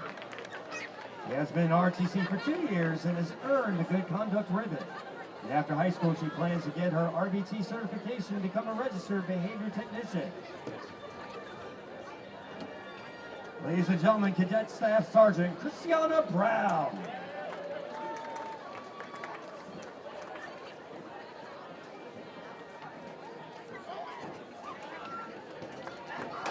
Next we have Cadet First Sergeant Kiana Davenport. He's being escorted by her mother, Kanae Gresham. She's been in ROTC for 4 years, and after high school she plans to attend the University of South Carolina and major in arts and photography. Ladies and gentlemen, Cadet First Sergeant Kiana Davenport.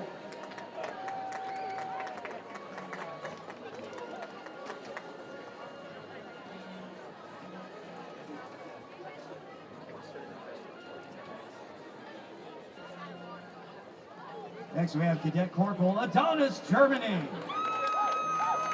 Being escorted by his father, Anthony Germany. He has been in ROTC for 3 years and has earned the JCLC Membership Award. After high school, he plans to join the United States Army and become a combat medic or airborne ranger. Ladies and gentlemen, Cadet Corporal Adonis Germany.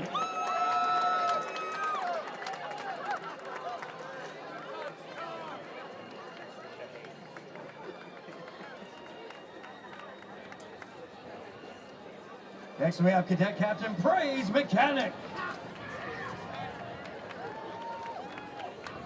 Praise being escorted by brother Lisa Mechanic, sister Alicia Mechanic, and nephew Amal Corral. She's been in ROTC for 4 years and has earned the Outstanding in PT Excellence ribbon, as well as the Superior Cadet National Award. After high school, she plans to attend a 4-year college for business and administration and become a wedding planner. Ladies and gentlemen, Cadet Captain Praise Mechanic.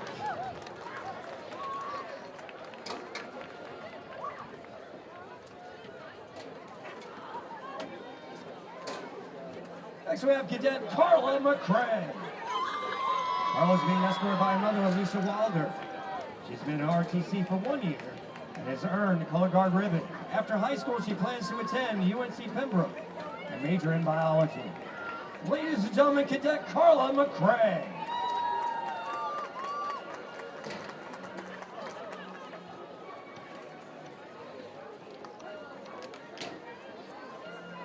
Next we have Cadet Captain Jasmine McCray, being escorted by Mauricia Singletary. She's been in RTC for 4 years and has received perfect attendance, good conduct, and academic achievement ribbons. After high school, she plans to join the Army Reserves. Ladies and gentlemen, Cadet Captain Jasmine McCray.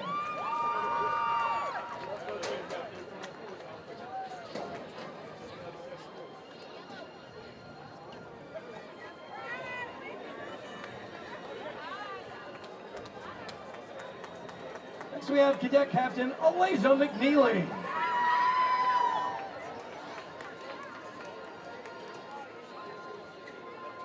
Alicia being escorted by her mother, Tatanisha Henry, sister Nandi Custis, and nephew Aiden Custis. She's been in RTC for 4 years and has earned her orienteering, color guard, and recruiting ribbon. After high school, she plans to move back to Maryland to be a travel nurse. Ladies and gentlemen, Cadet Captain Alicia McNeely. Next we have Cadet Captain Shayla Peterson. Shayla's being escorted by her parents, William and Soteria Peterson. She's been in RTC for 4 years and has earned the American Veterans National Award. After high school, she plans to join the Navy. Ladies and gentlemen, Cadet Captain Shayla Peterson.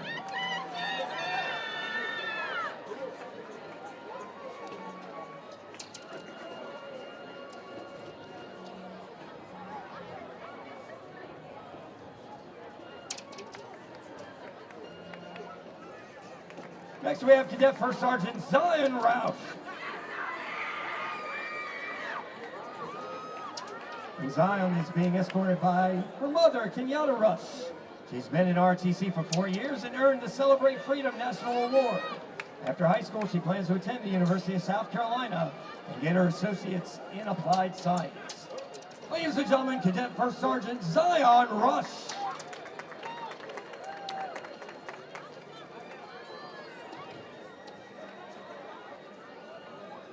Next, Cadet Lieutenant Colonel Charlie Wade.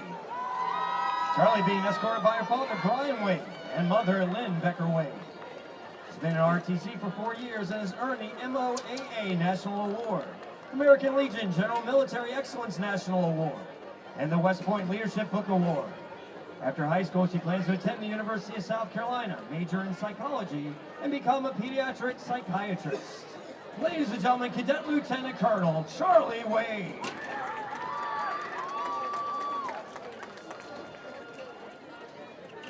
And next we have Cadet Captain Tyrell Witherspoon.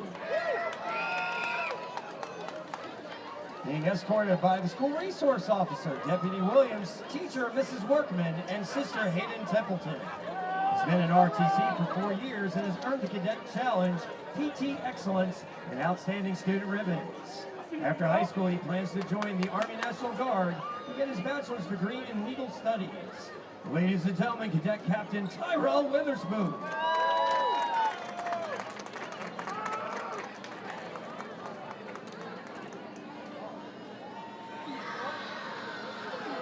It is time for our senior cheerleaders.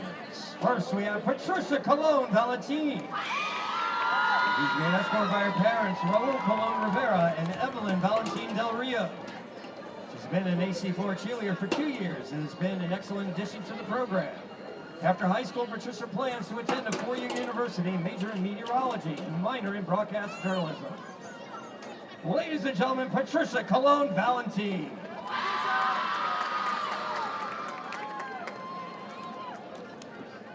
Next, we have Haven Davis.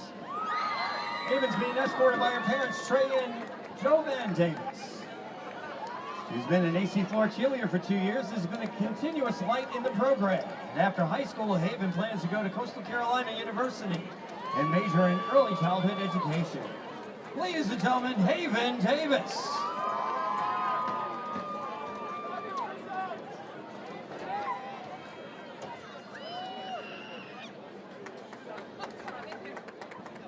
Next we have Alex Goodwin.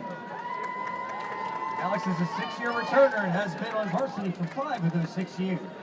She's being escorted by her parents, Mitch and Misha Goodwin. Alex is a 3-time All-Region athlete who has earned numerous accolades, to include a state championship and 2 state runner-up titles. Alex has also been a captain for 2 years. She plans to attend a 4-year university and major in nursing. Ladies and gentlemen, Alex Goodwin.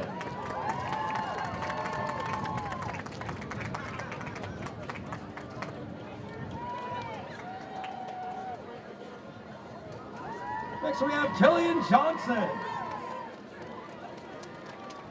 Killian is being escorted by her parents, Chris and Kelly Johnson. She's been in the program for 6 years and on varsity for 2 years, during which she earned a state runner-up title. After high school, she plans to attend the University of South Carolina. Ladies and gentlemen, Killian Johnson.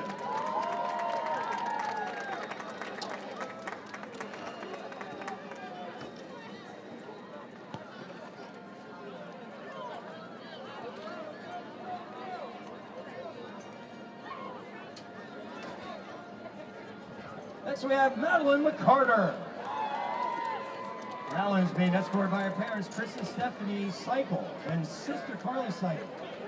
Madeline's a 6-year varsity returner and has earned 2 state championship titles, 2 state runner-up titles, and has been a captain for 2 years.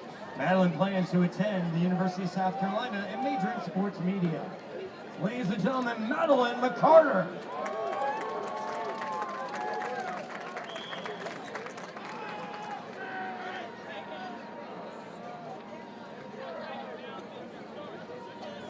Next we have Kendall South. Kendall's being escorted by her parents, Billy and Kimberly South. She's been awarded a state runner-up title twice, as well as all-region. She plans to attend a 4-year college after high school. Ladies and gentlemen, Kendall South.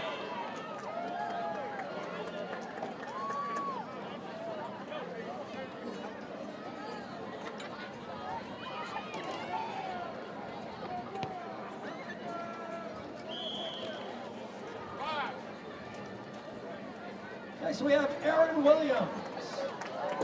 Erin has been in the program for 4 years and on varsity for 2. She's being escorted by her parents, Quincy and Angel Williams, and sister Victoria Williams. Erin has earned 1 state runner-up title in her tenure at AC Flora. She plans to attend Coastal Carolina University to major in public health in order to become a speech-language pathologist. She also plans to continue her cheering career at the collegiate level. Ladies and gentlemen, Erin Williams.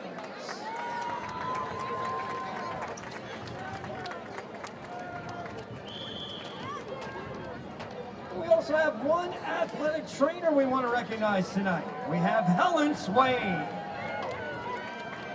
Helen's being escorted by Sydney Beasley, Ellie Holt, Michael Harris, and Beth Davis. She's been a student athletic trainer for 3 years, and after high school, she plans to attend the University of South Carolina and study exercise science. Ladies and gentlemen, Helen Swain.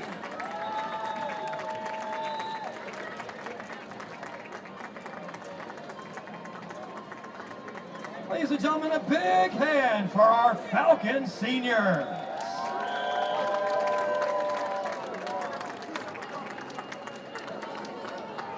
Coming up post-game, we will recognize our senior football players, so please stay tuned after the game. All right. Those are the seniors? No rest for the wicked, eh? Yeah, no. Just finished. All right, time to sit down. Oh, wait, no. Time to start. We have been, since week 3, we have had now, what is it, 6 of our last 7 games have something. All kinds of homecomings and Lawrence homecoming, York homecoming, Lancaster homecoming for us. Arnie senior night, Dreer senior night, and now it's our senior night. We've had a lot of nights here. Yeah. So, Definite Fiction is We're able to go look to see their back. halftime celebration channel? We need Occasionally we show sports. We need a drone. Yeah, that's right.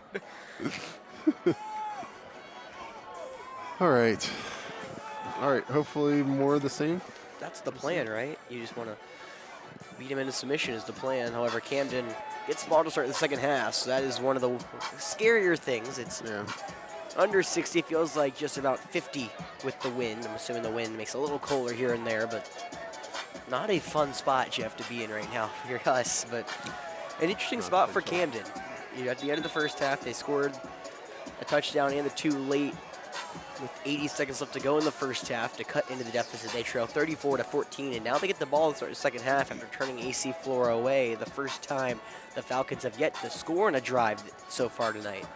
Yeah. So you have to wonder what halftime adjustments both these teams made.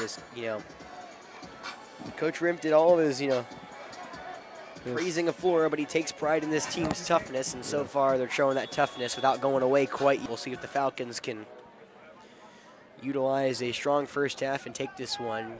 Grant will pooch this one to the 25, taken in by Camden up near the near side, bounces out to the 30, spinning towards the 35, but he's slung out of bounds. Larry Pickett, as well as Brandon Williams, combine on the stop. And that's where Camden will get going here at their own 33. Yeah, you definitely want to get a defensive stop on this drive. You don't want them to try to take any momentum away. Yes, well, Grayson Rim, 3 for 7, 16 yards in the first half. Again, this weather is not a fun place for the receivers, and Coach Rim kind of emphasized, I didn't really ask him about it, but he said, it's got to get over the mental hump of the weather. We'll see if they can do it right here. 1st and 10, own 33. They'll put Stover in motion from bottom to top. They're looking to swing pass it out up near the 30, turns upfield to the 35, towards the 40, but he's drugged down to the turf by Josh Davis. Or not Josh Davis, excuse me, Jordan Davis. Pick up a 6. Whoever that happens to be, right?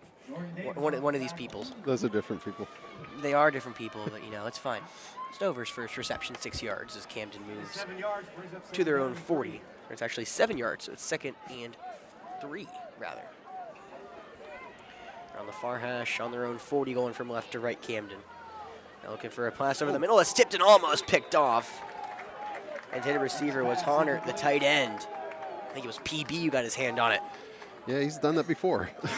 He does that a lot before. And of course, it feels like he's living in the quarterback's head. Peyton Bishop has just been everywhere. That is his 4th pass deflected at the line, the near side defensive end. And now it's 3rd and 3 for Camden. And either own 43, they're at their own 40 far hash. And the gun's Rim blinking on his left hip, and that's where the ball's going to go. He'll go straight up the middle, and he'll plunge right into a cast of Falcons and driven back. Isaiah Watson, the first man to greet him, as well as Jordan Davis. There we go, Alex. And immediately Coach Rim, maybe you're not the punt team, and I think Honor wanted to go for it. Gain of 0 on the play is my folder about to fly off the... Yeah, it'd be pretty bold to go for it. It would, but with the 20-point deficit, you feel like they may try it. Yeah. Falcons putting a lot into the box. Just keeping 3. And no, they are going to fake it up the middle. One of the up men right around to the 42, trying to push the pile. Late is Camden, and it's going to work. He's going to get past the 1st and more to the 45 near midfield. And they will take it 9 yards on the fake. Carrying the ball was one of the up men. That's the linebacker, Evan Prescott. And that is a 1st down for the Bulldogs, right on cue, Jeff. Winds now whipping in pretty hard. I feel like it's the hardest it's whipped in tonight. Yeah, it's kind of chilly. Yeah, that's not fun. Well, right on cue, as I said, they may try to go for this one, and they do. A run up the middle to one of the up man, the fake, one of the blockers, and Prescott got a good push from his offensive line. So Camden now at their own 49, far hash, 1st and 10. Falcons put 7 to the line. Rimp will play action, looking over the middle, looks for an out route to Hunter, and it is incomplete. Katie Daniels read it like a book. Yeah, great defense there. Yeah, Hunter lined up in the slot up top, tried for a quick out route, and KD said, not on my watch. Yeah, tight coverage and got his hand in. And KD's been one of those hybrid kind of bullet linebackers in a way. He plays both DB as well as linebacker for AC Flora, right there showing off his defensive back abilities. 2nd and 10 for Camden. Again, their own 49 going from left to right, far hash. Boykin in the backfield is Rimp. Puts one man in motion. Smith from bottom to top. He'll hand it off. Now running to the right side. He after he turns up field past midfield to the 45 and gets tattooed by Azel Banag. A flag comes in late, but Banag fires up the Falcons sideline. There was a flag all the way in the backfield as well as one from the back end. We'll have to see what both these flags are, but Banag electrifying the Falcons. As it stands right now, it's about a 10-yard pickup. As the once Harvard commit, who's now been getting a slew of D1 offers, puts his stamp on the game. You know, it was funny, Jeff. I don't know if you saw his Twitter last week. Oh, hold, okay. Yeah, penalties declined, and then a illegal shift on the offense.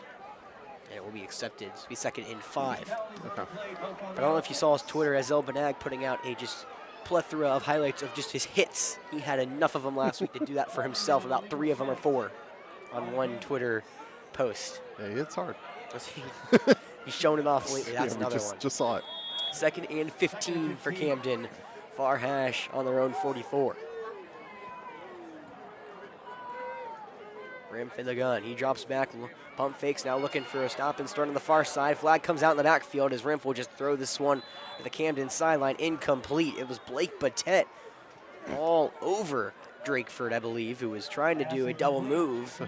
Flag back around the 40s. So do you go 3rd and 15 or do you go 2nd and 25? I think with the way your defense is playing, you stay with the 3rd and 15 and just try to get off the field. Yeah. It is old and is declined. Jeff, I guess Coach Floyd does agree with me. Bring up a 3rd down and 15 for Camden. So 3rd and 15. Camden used the 41 of AC Flora. They're on their own 44. 9:43 here to go in this 3rd quarter. AC Flora up on the visiting Bulldogs, 34-14, trying to snuff out any chance of Camden getting back into this game early in the 2nd half. So 3rd and 15, as I said. Trips down low for the Bulldogs. Boykin on the right hip of Rimpf. Rimpf now looking for maybe a screen to a double pass. Drakeford has it behind the line. He has it near the 40. And it was turned upfield and run past midfield to the 45 of AC Flora. Has the 1st down and more past the 40, spinning to the 35 before he's dropped. Drakeford, the athleticism. It's going to go down as a run. He gets all the way to the 34 of AC Flora. 22-yard run for Drakeford. Kind of showing off right there.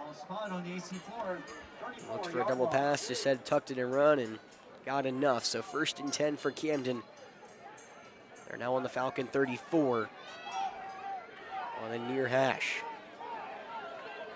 Tight end on the right side. They're going to put a man in motion from bottom to top. It'll be Green. They'll hand it off to Boykin straight up field. He'll plunge towards the 30, spinning, and he'll be tackled right at the 30-yard line. Tackle made by KD Daniels, I believe. Jordan Davis as well, and injured Falcon down is KD, who is yet to get up. It's a 4-yard run for Boykin.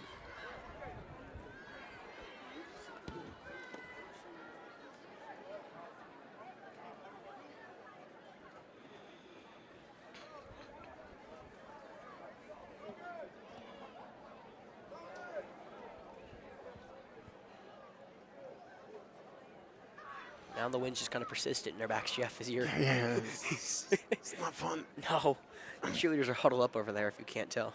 Yeah. The hand warmers are coming out, I believe. Student section has gone hunting. Now you actually They're ready, right? Yeah, you actually can't see them. Yeah, there. It actually is not KD on the ground. That was Monty Lafitte slow to get up. The senior will gingerly kind of come off the field. Monty and Jordan have been our two big pieces in the middle of the field, the linebackers. Monty, 45 tackles coming into the day, 2 sacks, and he'll gingerly walk over to the medical tent. That'll be a second and See in there? Yeah, Kutrakis. yes, Kutrakis enters the game for AC Flora as well as Jordan Davis. There's 2 running backs in the backfield with Rimpf on the 2nd and 6 on the 30 of AC Flora. The handoff to Green, runs it left, and no, Rimpf kept it himself and took a hard hit.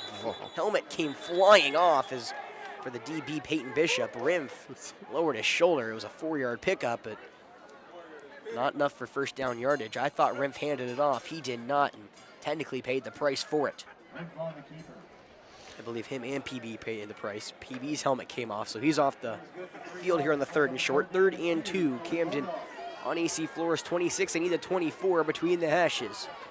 Boykin, the running back in the backfield with Rimpf. Falcons put forward to the line. It'll be handoff straight upfield to Boykin. He has the first down as Kutrakis tackles him. Flag comes in late. It is first down yardage as Boykin trudging up to the 22 of AC Flora, but we'll check the marker as Camden's been riddled with penalties so far this drive, and this feels like another one. To one of the linemen, Leon Jordan, maybe? May have cut him. Coach Floyd signaling. Yes, it will be. 10-yard penalty on the hold, which puts Camden now behind the chains. It's 3rd and long. Again, 34-14 lead for AC Flora over the visiting Bulldogs here. 7:55 to go in the 3rd quarter. It was all AC Flora early. Camden trying to cut this to a 2-possession game for the first time since the 1st quarter. I mean, they moved the ball down the field on this drive, but they've had to open up the playbook for it. They have. Now it's 5 wide, 2 down low, 3 up top, 3rd and 12. Camden on the AC Flora 36. They need the AC Flora 24 for a first. Rimpf in the gun, looks for a screen play to the far side. It's Drakeford, who was on the ground when he caught it, was slung down immediately after the fact. It did not matter. Jordan Davis on the stop, technically the closest receiver. But a 4-yard loss is where they officially spot it for Drakeford. Again, just trying to get their main man in space, and AC Flora's done a great job today of limiting his chances to touch the ball. Only his 5th touch today, I believe. 2 rushing, 3 receiving. Well, it's go time for Camden. They're on AC Flora's 39. They need AC Flora's 24. It's 4th down, 15. AC Flora only allowing opponents to get a 4th down play 33% of the time, but Coach Floyd wants to talk it over before potentially the biggest play of the game so far. Yeah, I like a timeout here. I do too. Got to get pressure on them. I do too. You know, this is again, big play that really could decide the rest of the game. But before we go more to the second half, Columbia open enrollment for Marketplace individual and family health insurance plans is happening right now. Our local South Carolina Blue advisors are ready to get you enrolled today. Visit us at Irmo Station near Kroger or at betterwithbluesc.com/co. That's betterwithbluesc.com/co. Nice. Whew. Yeah, thank you to Blue. Blue Cross Blue Shield South Carolina has always been a huge supporter of sports across the Midlands, across the state of South Carolina. And we appreciate them sponsoring this stream. It's a good sign, Jeff. Monty's putting his hat back on, and good, yeah. And he will re-enter the game. Oh, now he's off. Well, never mind. Maybe they have the personnel already on already. So 4th and 15 again. Camden needs the Falcon 24. They're on the Falcon 39. 4th and 15. 2 receivers either top. Drake forgets to snap on the far hash. Looking back to pass. He'll launch it to the right side. There's nobody home, and it is incomplete. Thank goodness Kendall Bird, the only DB in the area, didn't catch it. Way to bat it down, Kendall. Yeah. He definitely was not trying to catch it at all. No. Not at all. He was laying out to make sure it got all the way to the ground. After a drive that takes over 5 minutes here in this 3rd quarter, the Falcons finally turn away the Bulldogs. And now the offense can come back and try to continue this streak of over 40+ per game. The Falcons have not scored under 40 in the last 3 games. Trying to continue that trend. It was a 27-6 win at York after what Coach Floyd has described as one of their worst weeks of practice ever as well as a lot of banged-up injuries for the Falcons. 1st and 10 pistol. Falcons on the Bulldog 39, far hash, going from right to left. Wenski will pitch it to the near side. It's Simmons running past the 40, turns upfield to the 45, breaks one tackle, past the midfield, spinning towards the Camden 45, and still dragging defenders. He's upended and around the Camden 43. But Jalen Simmons, an electrifying run here to begin the second half for AC Flora's offense, 18 yards. Yeah, no give up on Simmons. He runs hard. He's now 12th carry, 60 yards for Simmons. Yep. Spinning around and always headed upfield. Yeah, breaking one tackle. He averages over 8 yards per carry, right there showing you why. 1st and 10 for AC Flora, now into Bulldog territory at their 43 near hash. Pistol for Roper, will hand it off to Simmons straight up the field. Simmons breaks one tackle, but plunges in to the sea of white. He'll get a couple on the play. They'll mark him down at the Bulldog 40. Looks like it was a linebacker, Ain, on the stop. Pickup of 3 for Simmons. Thomas Bishop on the stop. 3 yards, 2nd down.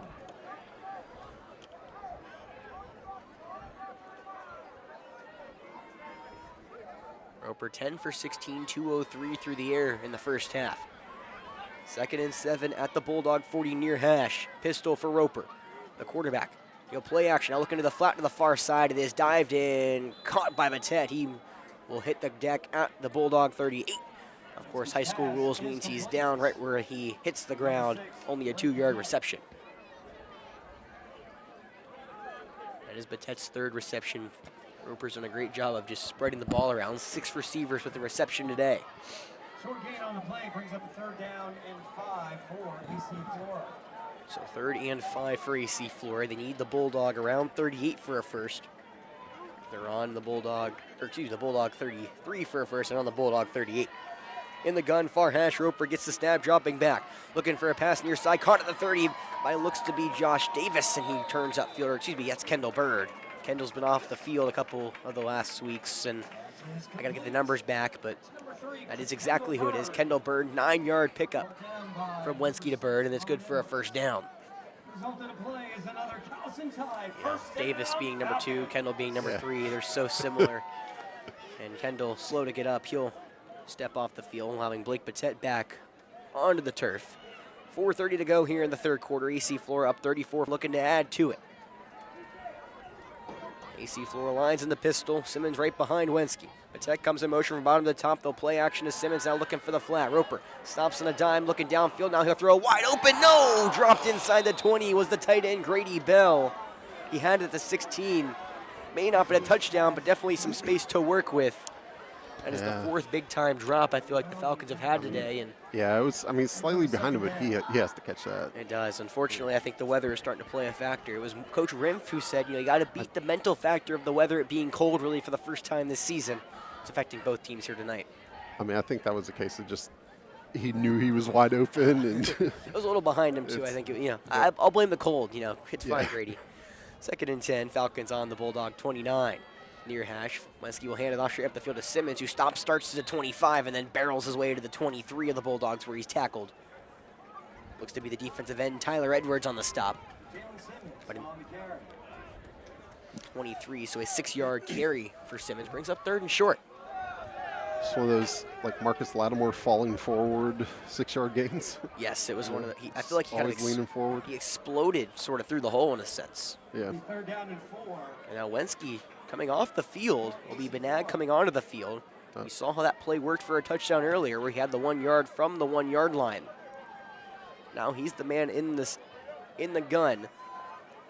3rd and 4, Falcons on the Bulldogs 23. Near hash, he'll fake the handoff. Now he'll go to the left side. Benag has the 1st down and more past the 20 to the 15 to the 10, trying to drag a defender near the 5, but he's shoved out of bounds by the defensive back. It was Bernard Green on the stop, but Benag goes all the way inside the 10. Oh, flag down back at the 15. You're right, Jeff. Dang. Well, luckily, even it's a holding is a spot foul, and this will not be a killer to the drive, but it will be definitely a thorn. It feels like after a long first half, this 3rd quarter is really flying by. We're nearly 3/4 of the way through it. It will be a 10-yard penalty. The Falcons will be spotted at the 25. So again, not terrible, but definitely you were hoping that play would get you for a first, and a lot more it did, and the whole kind of negated it. I mean, 3rd and 6, but where we were at, it's still two plays to get a first. Oh yeah, you're fine. This is 4-down territory all the way here. So it's 3rd and 6, as you said, Jeff. Falcons lined up on Camden's 25 near hash, going from right to left, up 34-14 here in the 3rd quarter. Benag still in the backfield. He'll fake the handoff, do the same exact thing. He'll run it to the left side towards the 20. Tries to get upended and then gets picked up and spine-bustered by the linebacker, LeVay Penny. A 5-yard pickup for Benag at the 20 leaves him 1 yard short of a first. So 4th and 1, this is go time for AC Flora, and just like that, the offense will stay on the field. Coming into the day again, 12 for 22 on 4th downs. 4th and 1, they need the Camden 19, they're on their 20 near hash. Benag in the backfield with Simmons. He looks for the hard count. Camden flinch but doesn't jump, and then Coach Floyd will burn his first timeout here for AC Flora in the 2nd half. AC Flora calls timeout. That's their 2nd timeout in the 2nd half. Second? Or first? Oh. Yeah, they could do. I guess you're right. There's their. I mean, you could do the same play. You could switch to the Blake running Wildcat. It'd be cool. Just I hand wish off we were to a little Simmons. closer to the goal line. I'm a big fan of that Tebow jump pass. I don't know why more teams don't run it. Yeah. It just feels like it's easy to, when you have an athletic player. It may not be Tebow. I know it's harder, with all these quarterbacks that are athletic, but like a Lamar Jackson. Yeah. We're like, you know he's athletic. Look at my corporate power. It's like, okay, he's going to run, and all you do is slip out. I don't even care. The lineman for all it matters, and just over the top. Now, I think Syracuse did something very similar against Clemson when they almost sprung the upset back in 2018. Mm-hmm. I'd like to see something maybe like that. I know it's 4th and 1. I know we only need 1 yard, but you're up, and that would be a knockout punch. Yeah, it's an important yard. Yeah, because the rest of the drive could take the rest of this quarter and get in the end zone. Yeah, if we're going into the 4th, 41-14, that would be ideal. We'll be 4th and 1 again. Falcons need the Bulldog 19. They set up on the Bulldogs 20. Is Benag with Simmons in the backfield. Camden putting 9 in the box. On the near hash, Benag will get the snap. He'll hand it. No, he'll fake it to Simmons. It's one-on-one on the outside. Benag, he reaches out the ball late. He's on the ground. A tackle is made by the defensive back, Kevon Edwards. Now it depends on the spot. It looks like he's getting a good spot. Well, they move him back. Well, it all depends on where he was when he reached. That's not where the ball was. I think they're going to say you reached late. But that's the near side judge was going to mark him a yard and a half further up. Turnover on downs. Camden will take over 1st and 10. Well, unfortunate spot as Benag was unable to get by again. Edwards, the senior, makes a big-time play for Camden to really keep this game closer than it has been, feeling like. I guess running the same play 3 times in a row did not work as well as we were hoping it for. I mean, you got the matchup you wanted. You were hoping your playmaker makes a play in space, but got to tip your cap to Edwards, who broke down and made the stop. So the Bulldogs will start on their own 20 near hash. 1st and 10, going from left to right, trailing by 20. That'll be Drakeford, the Wildcat in the backfield. Fakes the handoff, runs it left, and runs right into another cast of Falcons. The Sear Walker was the first. He was able to bring him down, but Isaiah Watson, Brandon Williams, and Brennan Williams all in the backfield with him. A loss of 4 for Drakeford. Well, anything you can do, we can do better, I guess, right? That's right. Brings up 2nd down. Man. And that just shows you how good the defensive line is. Nasir Walker was the first man to greet Drakeford, and then 2 linebackers and a defensive lineman were the ones to make the stop. 2nd and 14 for Camden on their own 16 between the hashes. And off to Boykin up the middle. He's got some space, runs past the 20 towards the 25, stumbling over before he hits the deck at the 26-yard line. Tackle made by Jordan Davis. A little slow to get up. After a 10-yard run for Boykin, makes it 3rd and manageable for Camden, and now Davis will stay down. It looked like he was just trying to stretch out that leg, and looks like that's what he's continuing to do, Jeff. Okay. Yeah, it looked like he was stretching on the ground. That's why I said slow to get up, but then puts that leg in immediate cramp position, which you may wonder how you get cramps in this weather, but I'm sure with how much they're moving, they'll find a way. Yeah. He has bigger muscles than me, so I'm not going to criticize. You know, I know I'm small, but I walk down to that field and look at some high school kids that I'm probably about 8 years older than at this point. I'm like, wow, I really am that small. I'm like, dang, I never said I never felt tall, but geez, this is just worse and worse. Jordan up and jogging off. Good to see. Yeah, it looked like it was just a cramp for Jordan, but unfortunately with him staying down, it means he will be off the field for a crucial 3rd down. And we talked about Camden going for it on their own 40. It feels like it's even more unlikely they go for it on their own 25. They need they need their own 30 for a first. They're on their own 26. Remph in the backfield with Boykin on his left hip. 3rd and 4, near hash for Camden. Stover in motion from bottom to top. And now Remph will check the play at the line. Very poised young junior. Hard count, take the snap, play action, looks over the middle, a quick slant, caught and by Green, and he may be gone at the 40 past midfield, but Nag trying to chase him down. 30, 25, 20, 15, 10, 5, and Green goes all the way to the house. 74-yard strike. He broke one tackle and said, see you later. Camden right back in this one with 51 seconds to go in the 3rd quarter. It's 20-34.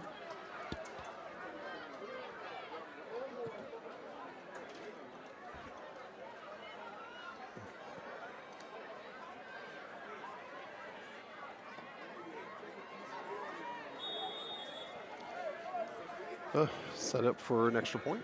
Yes, so for the first time, we're going to try to cut the deficit to 13 points.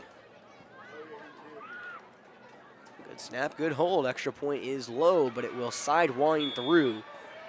Tyler Edwards puts it through, and now it's 20-34, or 21-34, excuse me. 51 seconds left to go in this 3rd quarter. And all of a sudden, Camden has life. We talked about how crucial that 4th down was, and we potentially may be looking back here in the 4th quarter objective for Kevon Edwards. If he doesn't make that stop and Azell walks into the end zone, because if he didn't make that stop, Azell was walking into the end zone. There. Yeah. Correct. The whole defense crashed except for one man on the outside, and it was Edwards. He made potentially the biggest play of his high school career right there, and all of a sudden, one play is all it took for Camden to regain some momentum. Well, you know, AC Flora started 3 for 3 or 4 for 4 on offensive drives on touchdowns. Last 2 of those have not gone their way. What is going to be up the sleeve of the Falcons here on the sideline after what has looked to be Camden's pendulum swinging back toward their way?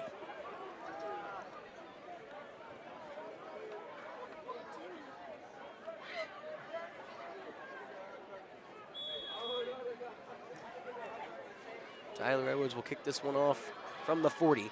A low liner. Yeah, squibs all the way past the 30 to the 15, taken in by Moten on the far side. He'll run it up to the near side of the 30. Breaks one tackle, but cannot escape another. Penny gets on the stop. He does drag him down at looks to be the Falcon 33. And now AC Flora will get going again on their own 33. It's been a common theme as of late, I believe. Their last 3 drives have started there.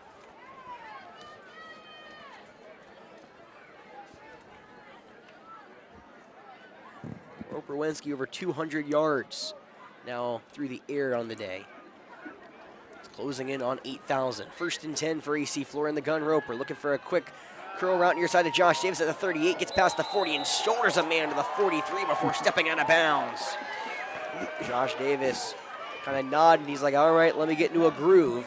It's a 10-yard pickup and a 1st down for the Falcons. Result of the play is another Carlson tie. 1st down, Falcons. It's the 4th catch for Davis today. Falcons now move to their own 43 in the near hash.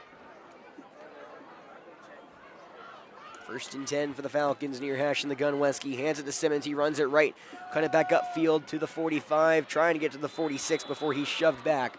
Forward progression gives him to the 47, and the ball in the hands of Camden.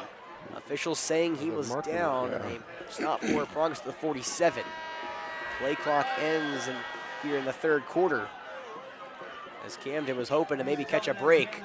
But it will be fourth quarter incoming. Falcons up 34-21 over the visiting Bulldogs, who are trying to make a late push here to cut into this deficit and give them a lead.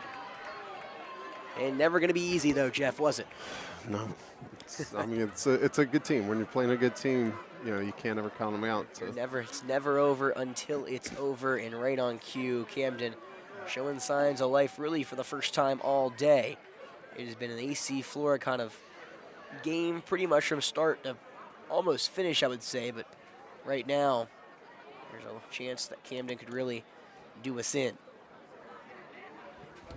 Oh, wow. Well, it looks like it was a quick break. I usually thought they were a little longer than that. Yeah. Falcons ready to try to get this drive going. Hey, we have a 15-second ad read, though, right? If I can get to it in time. I did that one last time, so I was trying to do that one. Oh, okay. Sorry, do it again. Fine. Hey, Columbia, open enrollment for Marketplace, individual and family health insurance plans is happening now. Our local South Carolina Blue advisors are ready to get you enrolled today. Visit us at Irmo Station next to Kroger at betterwithbluesc.com/co. That's betterwithbluesc.com/co. Happy? Yeah, that was awesome. I tried. That was the best one yet. It was buried under, so I was trying to get there. So field flips. Falcons will go from left to right here to begin the fourth quarter. They start this quarter, the final quarter, the penultimate quarter in these seniors' regular season careers on their own 47. Of course, both Camden and AC Flora looking to make deep playoff runs. That was one thing both coaches mentioned. And it all starts today. 2nd and 7 for the Falcons here. Between the hashes, Wensky in the gun. He'll hand it off. Running it right is Simmons all the way. Goes up past midfield, turns it upfield, but gets cut down on the Camden 49-yard line. Tackle was made by Kevon Edwards. Another good tackle for him. 4-yard pickup for Simmons. Brings up 3rd and short. Edwards on the tackle. It's up a 3rd down and 2 for AC Flora. 30 and 2. AC Flora needs the Bulldog 47. The Falcons line up on the Bulldog 49. Play clock under 15. The offense will finally get into formation. 2 receivers down low, 1 up top in the gun is Wensky with Quan on his right hip. Play clock at 6. Wensky gets the snap, hands left to Williams, running it left side. He's got some space past the 45 to the 40. Makes a move outside to the 35, stumbling his way toward the 30 before he's taken down to the turf. They'll mark him down to the Bulldog 32. But Quan's best play of the day, a 17-yard run, gives AC Flora some more life. It's 1st and 10. Yeah, a couple good decisions by Quan on that one. He had some options, but I think he'd make the right ones. Correct. Good vision as well. 1st and 10 for AC Flora on the Bulldog 32 on the far hash. Up 34-21 over Camden. Roper Weston gets the snap, looking for now a pass to the right side of this Charlie Scott. Intercepted. Taken in by the safety Green. He'll run at the near sideline, gets taken down after a shoulder by Batet. Bernard Green with the interception and comes out in the back end. That is the first sort of traditional turnover from either side today, as the only other turnover was a blocked punt. That is now the 5th interception for Roper this season, and we'll check the marker. Uncharacteristic interception for Roper. He was looking for Charlie Scott up the seam to the right side. Personal foul. Personal foul, but it will be Camden ball. Well, with 10:37 left to go in this game, Camden trailing 21-34, and their biggest play of the day, Coach Floyd wanted to limit big plays. It's kind of been a hit or miss type of thing. They'll get a couple big plays here or there, and then a couple of them not. Camden had their first one go to the house, and now Drakeford, the athlete, lined up in the Wildcat formation on their own 23 near hash. 1st and 10. He'll hand off to Smith, running right, who cuts it upfield, makes one man miss, shakes off Batet at the 20, tries to turn it up to the 25, still going past defenders near the 27 before he's cut down by AC Flora at the 30. Nasir Walker caught up to him, but Smith turned something into nothing into something. They do mark him down to the 28, moved him back 2 yards. So a 5-yard pickup for Smith. He was good for 5 yards, 2nd down. Camden's rushing attack starting to find its feet here. 10 minutes to go, and Camden trying to put together a drive. 2nd and 5 on their own 28 on the far hash, going from right to left. Trips down low for Rim. The junior's in the gun. He gets the snap, dropping back. He'll step into the pocket, got some space to the right side. Instead, he picks up a first down by throwing it to the 40-yard line. Immediately catching and falling is Drakeford. 13-yard pitch and catch for Rim, who's now completed his last 2 passes. 14 yards, excuse me. They give him an extra yard on the catch. 1st and 10 on their own 41 on the right hash. Quick throw to the right side is Drakeford yet again. Past the 45, shimmying his way towards midfield, but he's shoved back. Batet and KD on the stop. Back-to-back reception for Drakeford. You've got to stop him from getting going. 6 yards. He's the most dangerous man on this team. 2nd and 4 on the far hash. Camden will get the snap. Play action looking to the right side. It is Drakeford caught at the 35, and he was going to be gone. Undercut. Missing by KD, and Drakeford goes to the house, 47 yards. And just like that, Camden right back in it.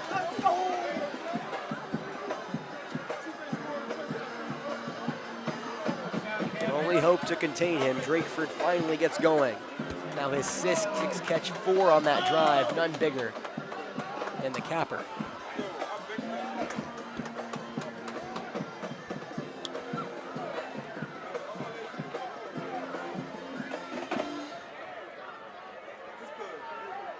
Officials talking it over.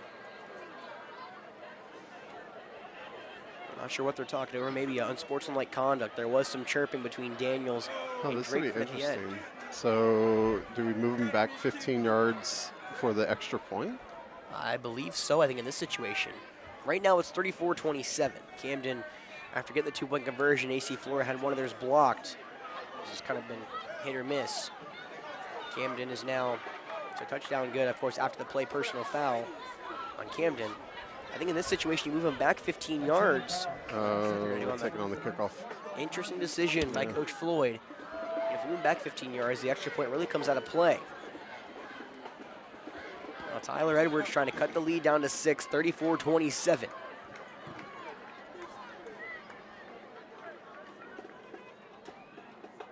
Falcons come after it. Good snap, good hold. The ball is fluttering and just squirts through the uprights.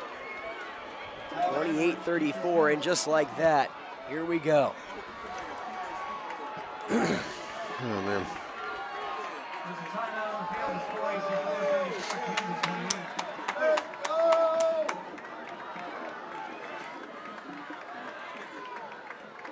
Drakeford now 77 yards off 6 catches and a touchdown to boot as well.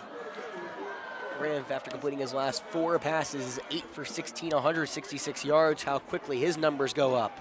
And we have a dogfight here in Memorial Stadium, the first one all season.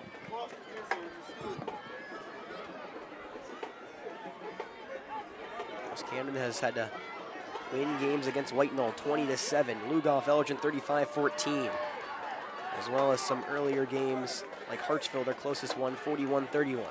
Flora's closest game, really, Jeff, has been 12 points. We just have not played in many close games, and Camden's been battle-tested.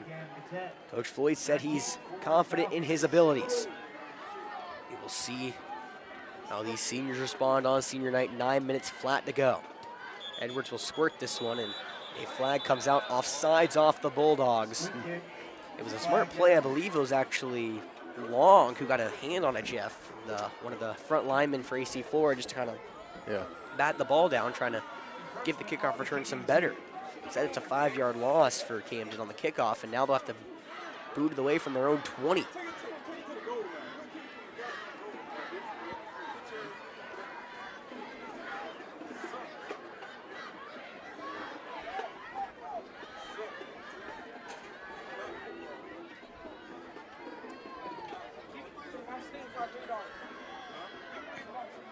So Falcons, interesting formation. 4 in that front line at the 30, but they have 1 man at the 35 back, trying to take away anything Edwards looks to do. He'll step into this one, a low liner that's deflected off of Long and jumped on at the 47 by Jordan Davis.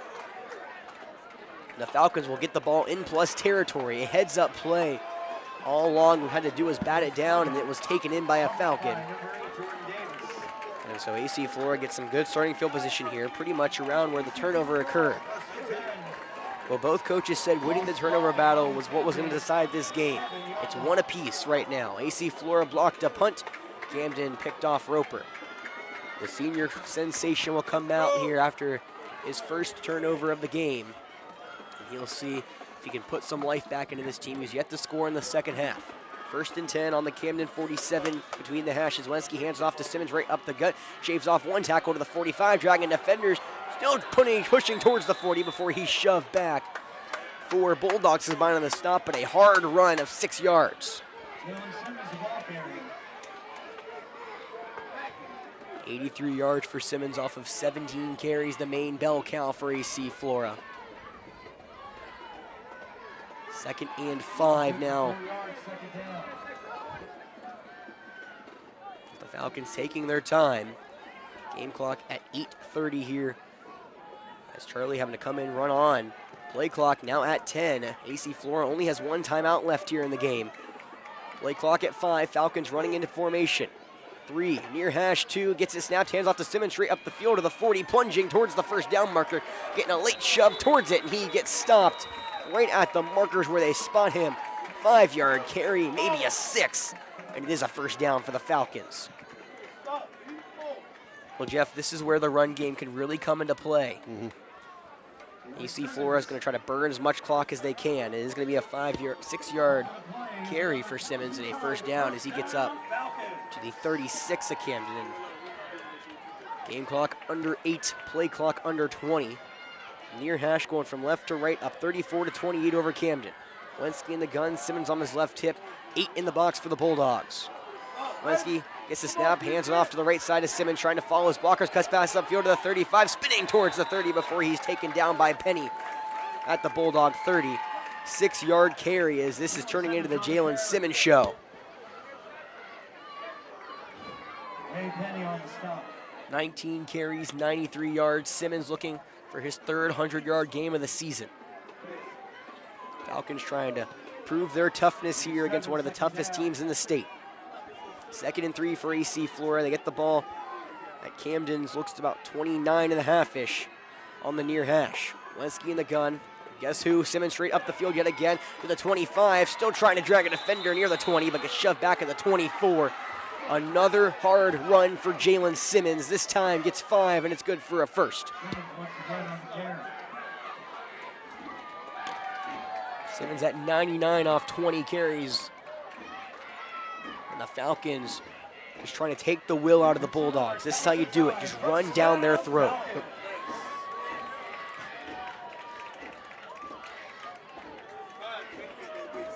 Game clock under 6:30 to go. 6-point lead for AC Flora, 34-28. They're between the hashes on the Bulldog 24, 1st and 10. Camden creeping forward. Again, 8 in the box for the Bulldogs. Wenski gets the snap, hands it to Simmons, right side, cuts it upfield to the 20, bursts the speed to the 15, cuts it back to the 10, trying to shave a man near the 5, but he spins down at the Camden 3. Jalen Simmons, it's his day right now. He's over 100 and is knocking on the door.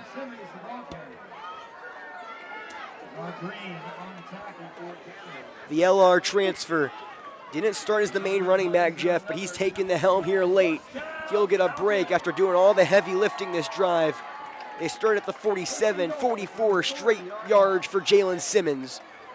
Game clock under 6. Falcons trying to deliver a big right hook that could put Camden on the ground for good. 1st and goal from the 3 between the hashes. It's Roper with Quan on his right hip. Roper hands off to Quan. He plunges up the field towards the goal line, spinning back, and he gets driven short. He gets to the 1, but will not get in. Hard run from Quan as they mark him at the 2, so only a 1-yard pickup after the near side official had him at the 1.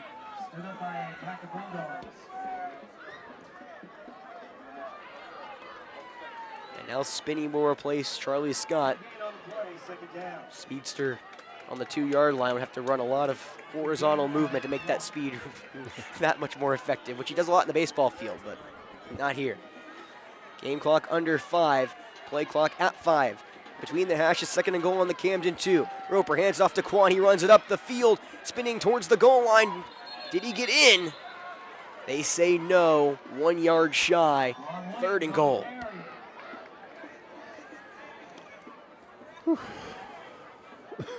This is do or die. Game clock at 4:30. Falcons lead 34-28 over the visiting Camden Bulldogs. They're trying to throw a knockout punch here. 2 straight 1-yard runs.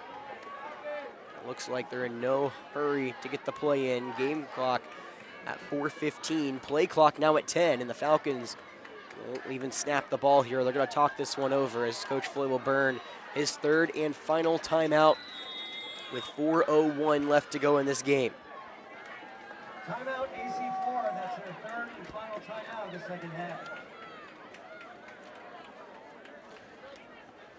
Well, for one final time, open enrollment for the Marketplace individual and family health insurance plans is happening right now. Discover what your local South Carolina Blue team can do for you. Located in Irmo Station on St. Andrews Road next to Kroger, Giovanni and her team of licensed health insurance advisors, health insurance advisors are ready to help you find a Blue Cross Blue Shield of South Carolina plan that can help you fit your budget and needs. Meet in person or over the phone. Visit the SC Blue team in Irmo Station or betterwithbluesc.com/co to enroll today. That's betterwithbluesc.com/co. Well, right on cue, we go back and look at this game. Opening kickoff returned by Blake Batet, 87 yards to the crib. After that, AC Flora pretty much an onslaught, led by 4 scores at one point, 27-6. Then, 3 scores. Then it came back. Camden starting to kind of find their way. It was a 4-score, I believe, at one point. I think it was 34-6. Then Camden now rattling up 22 straight points. Simmons on the left, Tipper Roper, 3rd and goal on the 1 of Camden. Wensky gets the snap, hands it to Simmons, runs it right side. He'll bounce into the end zone and walk in. Touchdown, AC Flora. Jalen Simmons have a drive. Go for 45 of 47 yards were gained by number 25. And right on cue, Jeff, you do go for 2. You go up by 2 scores, and I believe that's what they're planning to do, is Josh Davis and Simmons, who went to the sideline, will trot back in.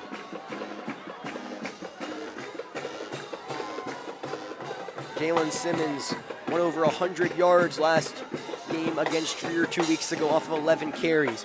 Been a little harder sledding. He's at 121 off of 22, but I don't think he's complaining, Jeff. Been a heck of an effort by him. Correct. Falcons will go for 2. They're up 40-28 here. Just under 4 to go in the game. Play clock at 10. Once he gets a snap, he'll roll out right, looks for the play in the flat to Kendall Bird. Incomplete. Kavon Edwards in coverage. So the game will stay at a 12-point deficit, 40-28 point lead. Game clock at 3:59, but AC Flora's first score in the second half. Better late than never. That's right. Hey, we hit 40. We did hit 40. The Falcons gave themselves some cushion against the Bulldogs, which do you know how important that drive was, just to kind of give themselves some breathing room? And I think we can say, after what we just saw, I think Coach Floyd's decision to take the ball, take that penalty on the kickoff, well worth it. Yeah, it worked out. It was kind of them to back themselves up another 5 yards. Oh, man. Now we will see how AC Flora decides to play this kickoff. They've been pushing it around the 25-yard line. Grant Hill will line up on the near hash to boot this one off the 4.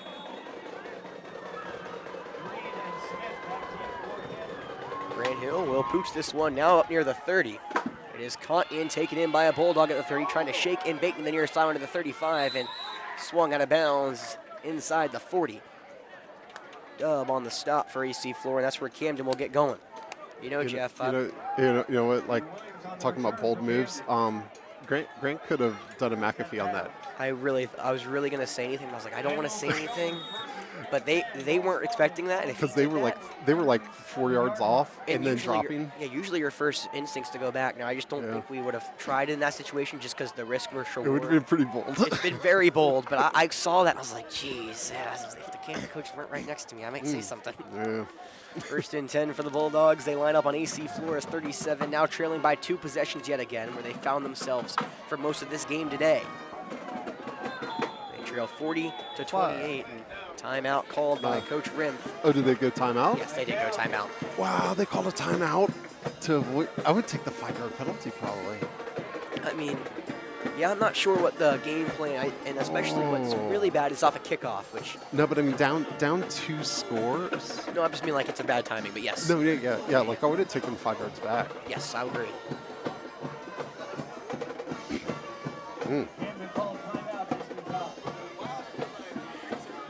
Seeing where temperature is, Jeff, it feels like that's still 53 is what it says. I'm not sure how accurate Lies. that is. It's about 47. I'll give you that. I think 47 is. I'm not a good gauge of temperature, but it's colder than I like it to be.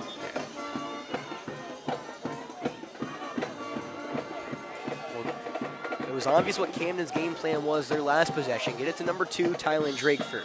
All of a sudden, 6 receptions, 77 yards, and a touchdown for their main man. He lines up in the slot here on the bottom. 1st and 10 for Camden on the near hash on AC Flora's 37. Rimpf in the gun will put a man in motion from top to bottom. It's Stover. And now they'll have trips down low on the weak side of the field. Falcons looking for a big-time sack here maybe, and Rimpf runs into his lineman, and his running back, and he'll just hand it off to him.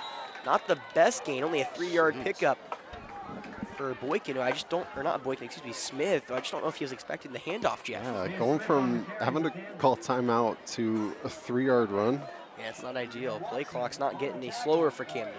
2nd and 7 on their own 40 near hash. Going from right to left, trailing by 12. It's a 40-28 lead for AC Flora. 5 wide now, 3 down low, 2 up top for the Bulldogs. Grayson Rimpf gets the snap, dropping back. A 2-step drop. He's looking around now. He'll dance to the far side of the field. Peyton Bishop in pursuit. A comeback route on the far side is skipped. Incomplete. Batet in coverage. Looking for his tight end, Will Honor. Honor is yet to get on the stat sheet today. He does get a target, though, as Rimpf, after completing his last 4 passes, that one falls to the turf. It'll be 3rd and 7. And again, there's about 45 seconds coming off the clock here for Camden. It's at 3:11 left to go in the game. Camden on their own 40 near hash.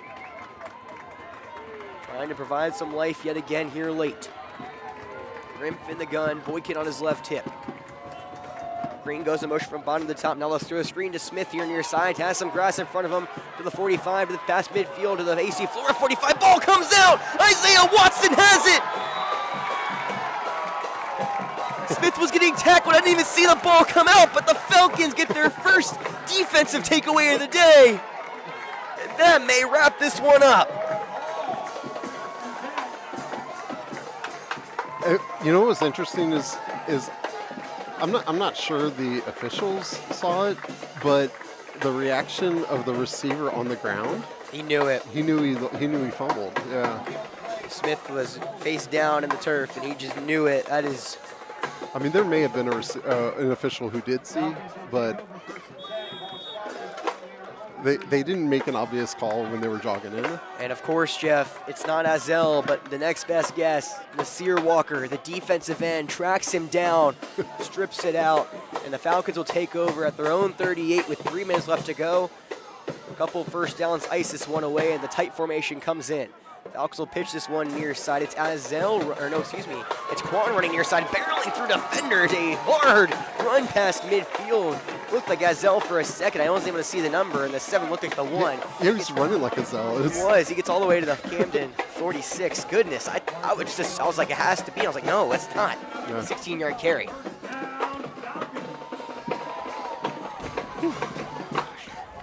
This wind now whipping in late, making my life a little more miserable. Thank you, guys. Yeah. All right. Well, hopefully our non-region opponents all are winning today, and we did not their check. non-region opponents, or sorry, Seneca's non-region opponents are all losing. Correct. Camden's timeout did not get burned. 1st and 10. Another pitch to Quan near side. He gets hit hard, and he does fall in bounds. And Coach Floyd trying to tell his offensive linemen stay away, even though they pushed Edwards back. No reason to cause any trouble.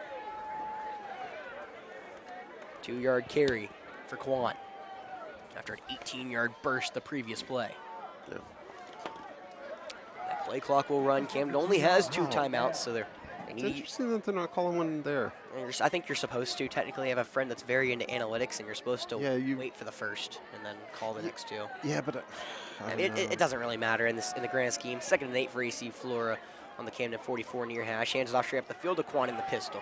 Tries to fight through one, but it's Penny who shoves him back. Forward progress brings him to the 38, so just a 1-yard carry for Quan.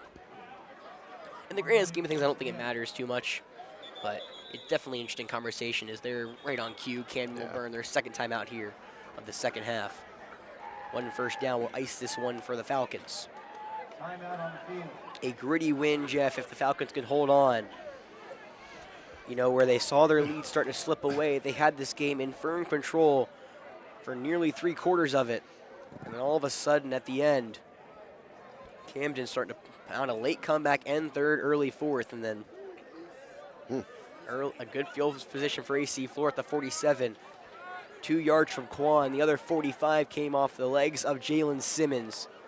The LR transfer with 121 yards today. His may not be his most eye-popping statistical game for AC Flora. He had 140 yards his last time out here against Dreer, but it may go down as his most memorable one of his junior campaign. No, 100 yards against Camden's much better than a couple 100 yards against some of the other teams that we played. I would agree. The injured Bulldog right now is Evan Prescott, one of their main linebackers. He's getting So they attended didn't to. take a timeout off the board. I wonder if this is just an injury It timeout. might be an injury timeout. But if that's the case, then the clock should start running once. Correct, which we're lined up. they'll probably take a timeout, you know, once Yeah. to stop the clock. Correct, yes. Well, AC Flora, an impressive 9-1. Again, just 85 seconds left. They need a burn. Camden will drop to 7-3.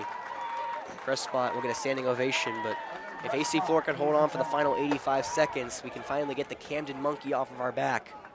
Camden, for those who are football fans, did a real big punch to us on the baseball diamond back in the spring, and then last year took us down to the final game of the season at their place. This has been a team that we just have not been able to really get past these last couple of years in a lot of different sports, but this year, with just 7 more yards, AC Flora can move past Camden and maybe potentially move on to the playoffs and by some sheer luck have 2 home games. 3rd and 7, Moten lining up in the pistol behind Roper. Play clock is running. Camden does not burn their timeout. Interesting. Wait, And now slow down. AC Flora is staying. Hold up. Wait, don't snap it. Oh my goodness. Oh, don't do that. Being offsides on the defensive end, Tyler Edwards, as Jeff said. Far defensive end took a jump off the hard count. Game clock at 1:03, and now that 7 yards turns into 2. So defensive penalty, does the clock run? When they whistle, when they blow it in, probably. I believe so. And the clock does run. We're under a minute to go. Don't snap. Wait, You stop. can hear Brett Epps. No, Don't do anything. Don't worry. Brett is pointing to the play clock. Okay, good. With a 40-second clock, Camden not wasting a timeout. Now Coach Rim coming to talk to the official. Doesn't look like he's going to waste it. And that should do it. Only 20 seconds separate these 2 clocks. Camden just going to let this one drain away. You know, I don't know if you saw, Jeff, in the Steelers game, the center touched the ball early, had to snap it. This time Brett waiting. Now he goes down and gets some formation. 3rd and 2 on the Camden 47. Quick pitch to the near side to Moten to the 40, but he is spun down and dropped inbounds for Penny. And now Camden will burn a timeout here with 20 seconds left. Wow. Timeout. Second timeout, second half. It's 4th down. They mark them 2 yards behind that line of scrimmage, so it's 4th and 4 if AC Flora decides they want to put this one away.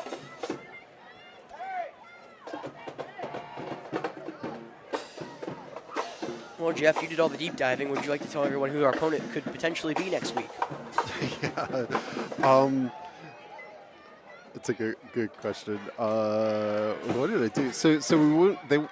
I'm pretty sure the way that they do it, they wouldn't match us up against a region opponent. So it's going to be somebody like Emerald, or what's the Blue Ridge?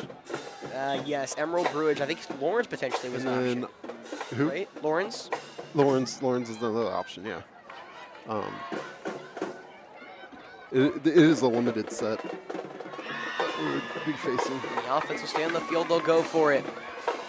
4th and 4 for AC Flora. They need the Camden 36. They're on the Camden 40 near hash. Falcons trying to ice this one away in the gun is Simmons behind Roper. 2 tight ends set now, both on the right. Tight set, receivers in tight. Wensky will hand it off up the middle to Moten, It's a side step past the 40 to the 35. He shakes the defender, and he'll get past the first down to ice this one away. Tackled at the Camden 32, an 8-yard run for Moten. And the Falcons will line up in victory formation as they have snapped the 2-game skid. They have their signature win here in the 2025 season. And more importantly, these seniors get one final regular season win at Memorial. Oh, man.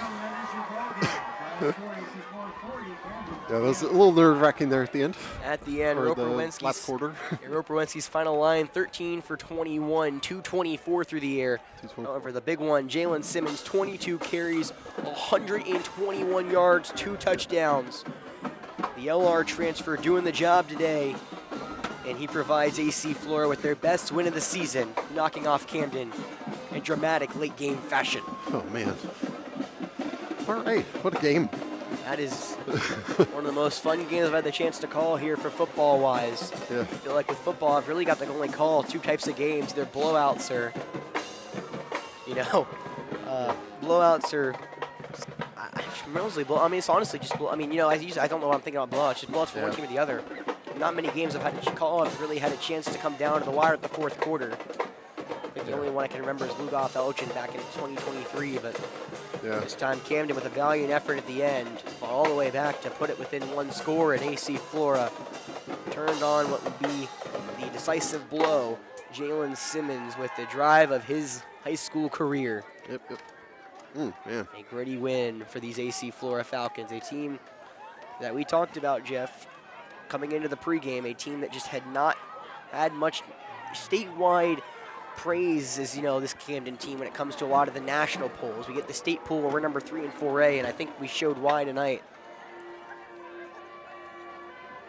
Most complete game we played all season. Yeah. And, this was Coach Floyd told me before the game, win the turnover battle, win the run game, get home and pass rush, and limit big plays. For the most part, we did all that. Big plays came late for Camden, but turnover battle, won late. Running game, won late. And then, of course, the pass rush. It may not be the pass rush technically, but it is a pass rusher. Nasir Walker with the big strip at the end of the game to put the dagger in Camden's comeback hopes.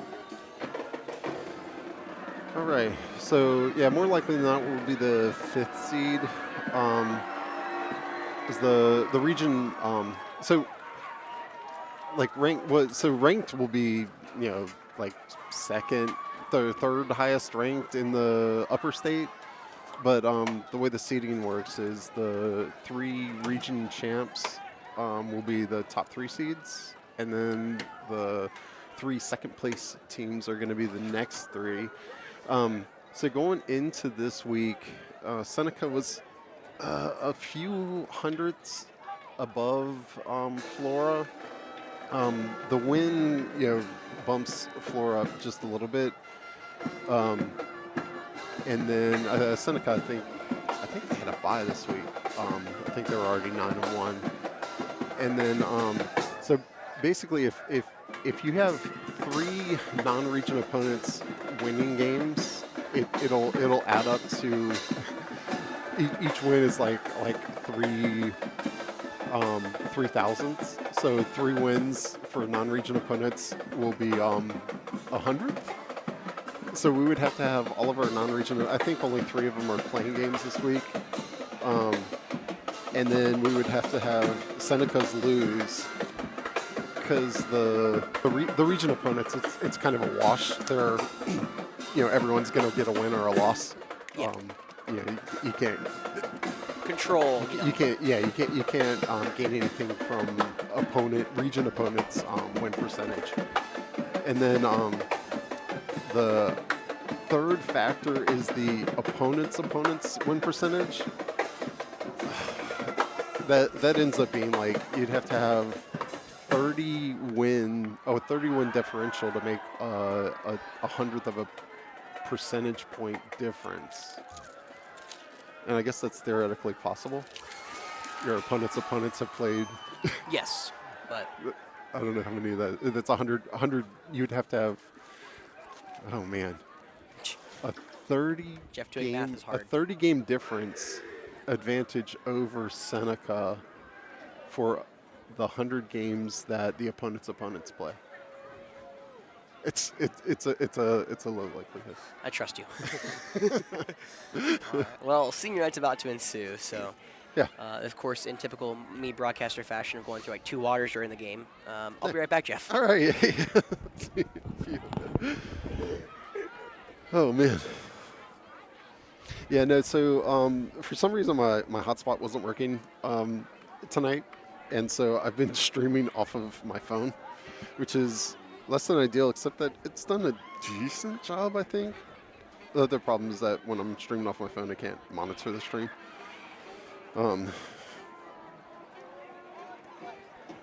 It's actually a good point. Let me see.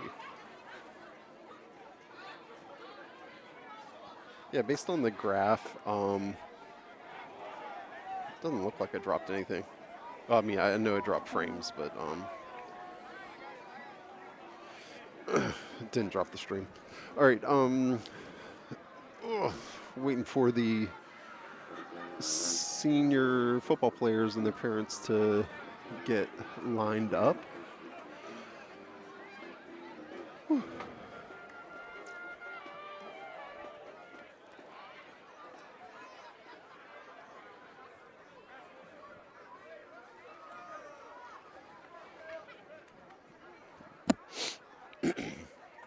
Kind of hoping the PA announcer will encourage I guess the parents are down there. We pan over to the side. The cheerleaders are in position, ready to cheer on the football players.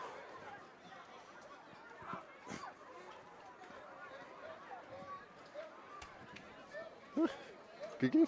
Got out here pretty quick, didn't they? Yeah.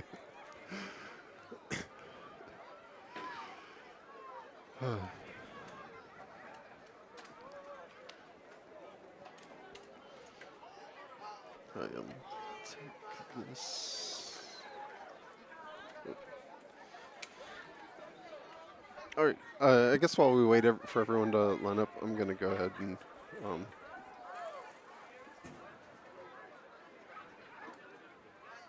move some of my stuff around. Let's see.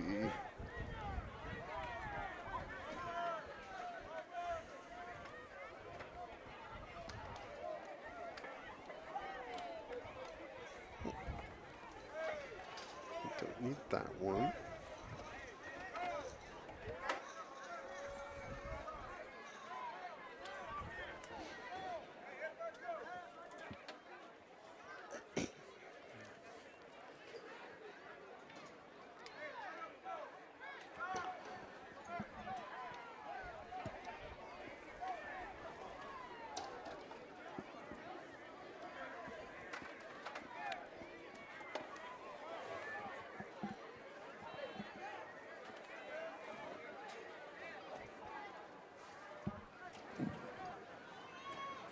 All right. Looks like they're getting lined up in numerical order. Zelbanag in front.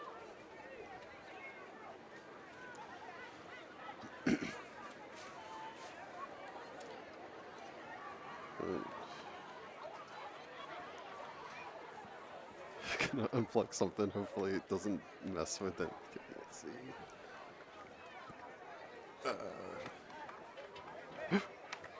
Oh. Hey, wait, that was actually weird that it did that.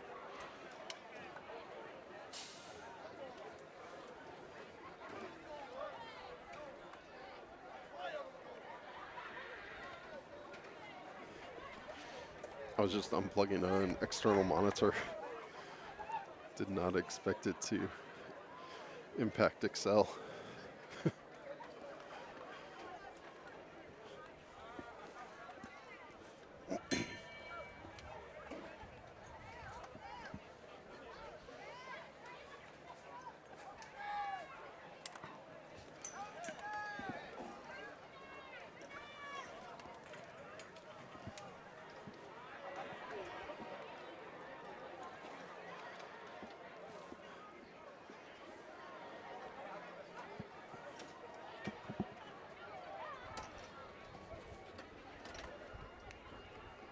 All right, I'm gonna switch microphone to the field microphone so you can hear the PA. Hey, Alex is back. Hey, what's up, Alex? Those stairs do not get any smaller. Yeah, I swear. they don't. They really don't. For those who are watching at home, we have a massive press box, and those, you think every like, I'm ready for this. You're never. All right, here we go. We're gonna switch to the field microphone. We'll be back in a few. The success and spirit of the Falcon football program. Their commitment, leadership, and passion have made a lasting impact on AC Flora. Thank you, seniors, for everything you've done to make our program soar. Tonight, head football coach Ken Floyd, principal Susan Childs, and athletics director Michelle Yater would like to honor their achievements. Tonight, your seniors are escorted by their families, and Coach Ken Floyd recognizes our 17 varsity senior football players. Starting with number 1, Azel Benat.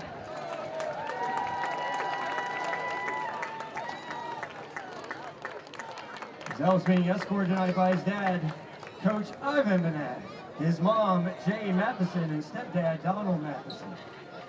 Azel's favorite AC Flora football memories hanging out and training with the seniors during his freshman year. After graduation, Azel plans to play football at the next level and continue pursuing his dreams. Falcons fans, let's hear it for senior number 1, Azel Benat. Stepping onto the field at this time, senior Falcon number 3, Kendall Bird. Kendall is being escorted by his mom, Melanie Townsend, his dad, Kelvin Bird, and family. Kendall's favorite AC Flora football memory is being called up to varsity his freshman year and getting to play alongside his brother. After graduation, Kendall plans to attend college, major in sports medicine, and continue playing football. Falcon fans, give it up for senior number 3, Kendall Bird.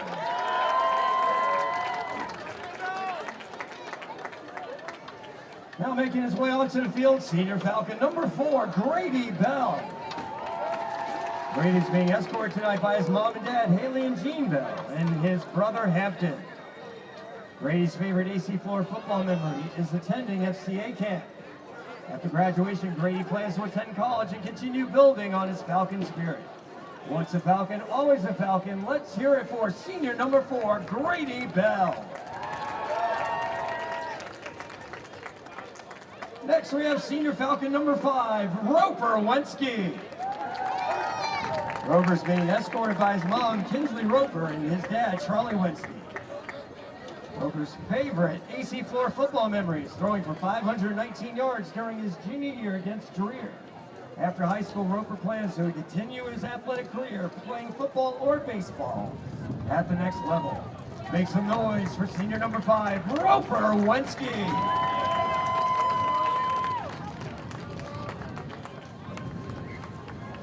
Representing the class of 2025, senior Falcon number 6, Blake Patet. Blake is being escorted tonight by his parents, Michelle and Phil Patet. He's being cheered on by his biggest fan, his big brother Jackson, who couldn't be here this evening. Blake's favorite AC Flora football memory is the defensive backs dinner with Coach Benag and Coach Brown at the Mill Pond. After graduation, Blake will attend Dartmouth College, where he is committed to play football and study economics. Let's hear it for senior number 6, Blake Patet. Up next, senior Falcon number 7, Jerquan Williams. Jerquan is being escorted tonight by his mom and dad, Tarnisha and Michael Williams. Jerquan's favorite AC Flora football memory is scoring touchdowns and celebrating with his teammates. After graduation, Jerquan plans to attend trade school and begin his HVAC career journey. Falcon fans, let's make some noise for senior number 7, Jerquan Williams. Next, we have senior Falcon number 11, K.D. Daniels. K.D. is being escorted tonight by his dad, Kevin Daniels. K.D.'s favorite AC Flora football memories, blocking a punt and taking it all the way for a touchdown. After graduation, K.D. plans to attend college, major in communications, and continue playing football at the next level. Show your love for senior number 11, K.D. Daniels.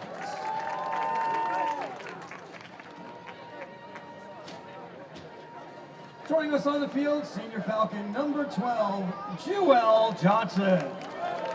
Jewel's being escorted tonight by his mom, Nicola Johnson, his grandmother, Judith Johnson, and his grandfather, Joshua Crowder. Jewel's favorite AC floor football memory is attending FCA camps over the years and building lifelong friendships. After graduation, Jewel plans to attend college and major in computer science. Let's hear it one more time for senior number 12, Jewel Johnson. Making his way onto the field, senior Falcon number 13, Grant Hill. Grant is being escorted tonight by his parents, Amy and Matt Hill, and his brother Burns. Grant's favorite AC floor football memories were covering his own onside kick against Chapin this season. They play to remember. After graduation, Grant plans to attend college and continue his journey beyond the Falcon field. A big round of applause for senior number 13, Grant Hill.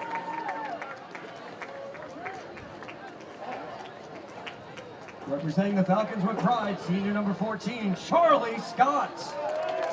Charlie's being escorted tonight by his parents, Caroline and Austin Scott, along with his brothers, Riggs and Hugh. Charlie's favorite AC floor football memory is attending FCA camp with his teammates and meeting new friends over the years. After graduation, Charlie is committed to play baseball at the Citadel, where he will major in business. Falcon fans, let's make some noise for number 14, Charlie Scott. Next, we have senior Falcon number 23, Monty Lafitte. Monty's being escorted tonight by his parents, Lauren and Montague Lafitte, his brother McNeil, and sister Belle. Monty's favorite AC floor football memory is spending time with his teammates at FCA camp. After graduation, Monty plans to attend college and major in business or construction management. Once a Falcon, always a Falcon. Let's hear it for senior number 23, Monty Lafitte. Bringing Falcon pride to the field, senior Falcon number 26, Lane Godfrey. Lane is being escorted tonight by his dad, Brian Godfrey, and his grandmother, Joey Godfrey. Lane's favorite AC floor football memories attending FCA camp over the summer. And after graduation, Lane plans to study finance at the University of South Carolina. Let's give it up for senior number 26, Lane Godfrey.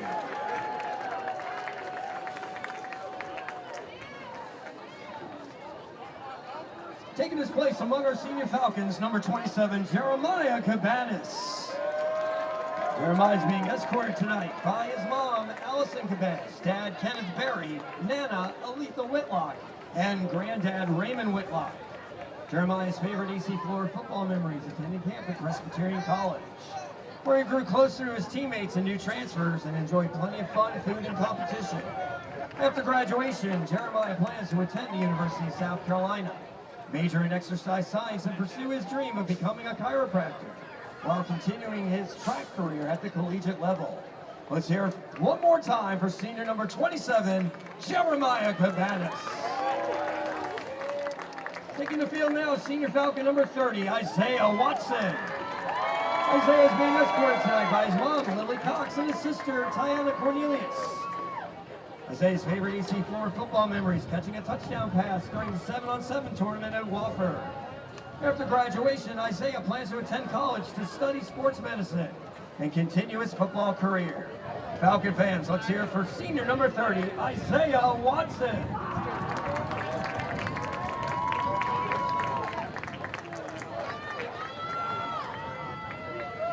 Representing the Falcons, senior number 66, Prince King. Prince is being escorted tonight by his mom, Christina, stepfather, Jairo, and Mario, and his dad, Adrian, and his stepmother.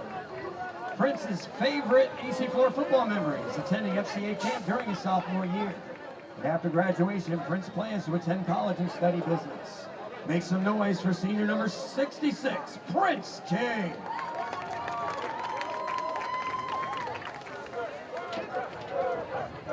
Next, senior number 70, Brett Epps. Brett is being escorted tonight by his parents, Shell and Brett Epps. Brett's favorite AC floor football memories, being called up to the varsity team during his freshman year for the playoffs. After graduation, Brett plans to attend college and earn his degree. Falcon fans, give up for senior number 70, Brett Epps. Now taking the field, senior number 72, Jared Davis. Jared's being escorted tonight by his mom and dad, Emily and Joe Davis. Jared's favorite AC Flora football memory is attending FCA camp and growing closer with his teammates.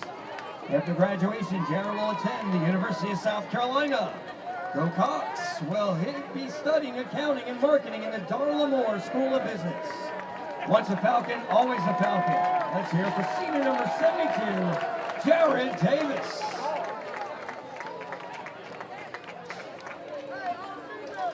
Seniors, we want to thank you for your leadership, your commitment, and the pride you brought to the AC Flora football program. You left a legacy that will inspire every Falcon who follows in your footsteps.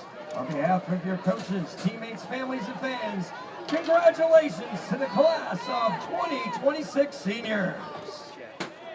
All right, congratulations to the seniors. Kendall running all the way back. Kendall was going to the locker room. I had to run all the way back for the picture. Sorry, I couldn't help myself. I thought it was too good. He made it. Coach is getting... Shh. Coach Anderson. Coach Anderson just giving Brett a bear hug.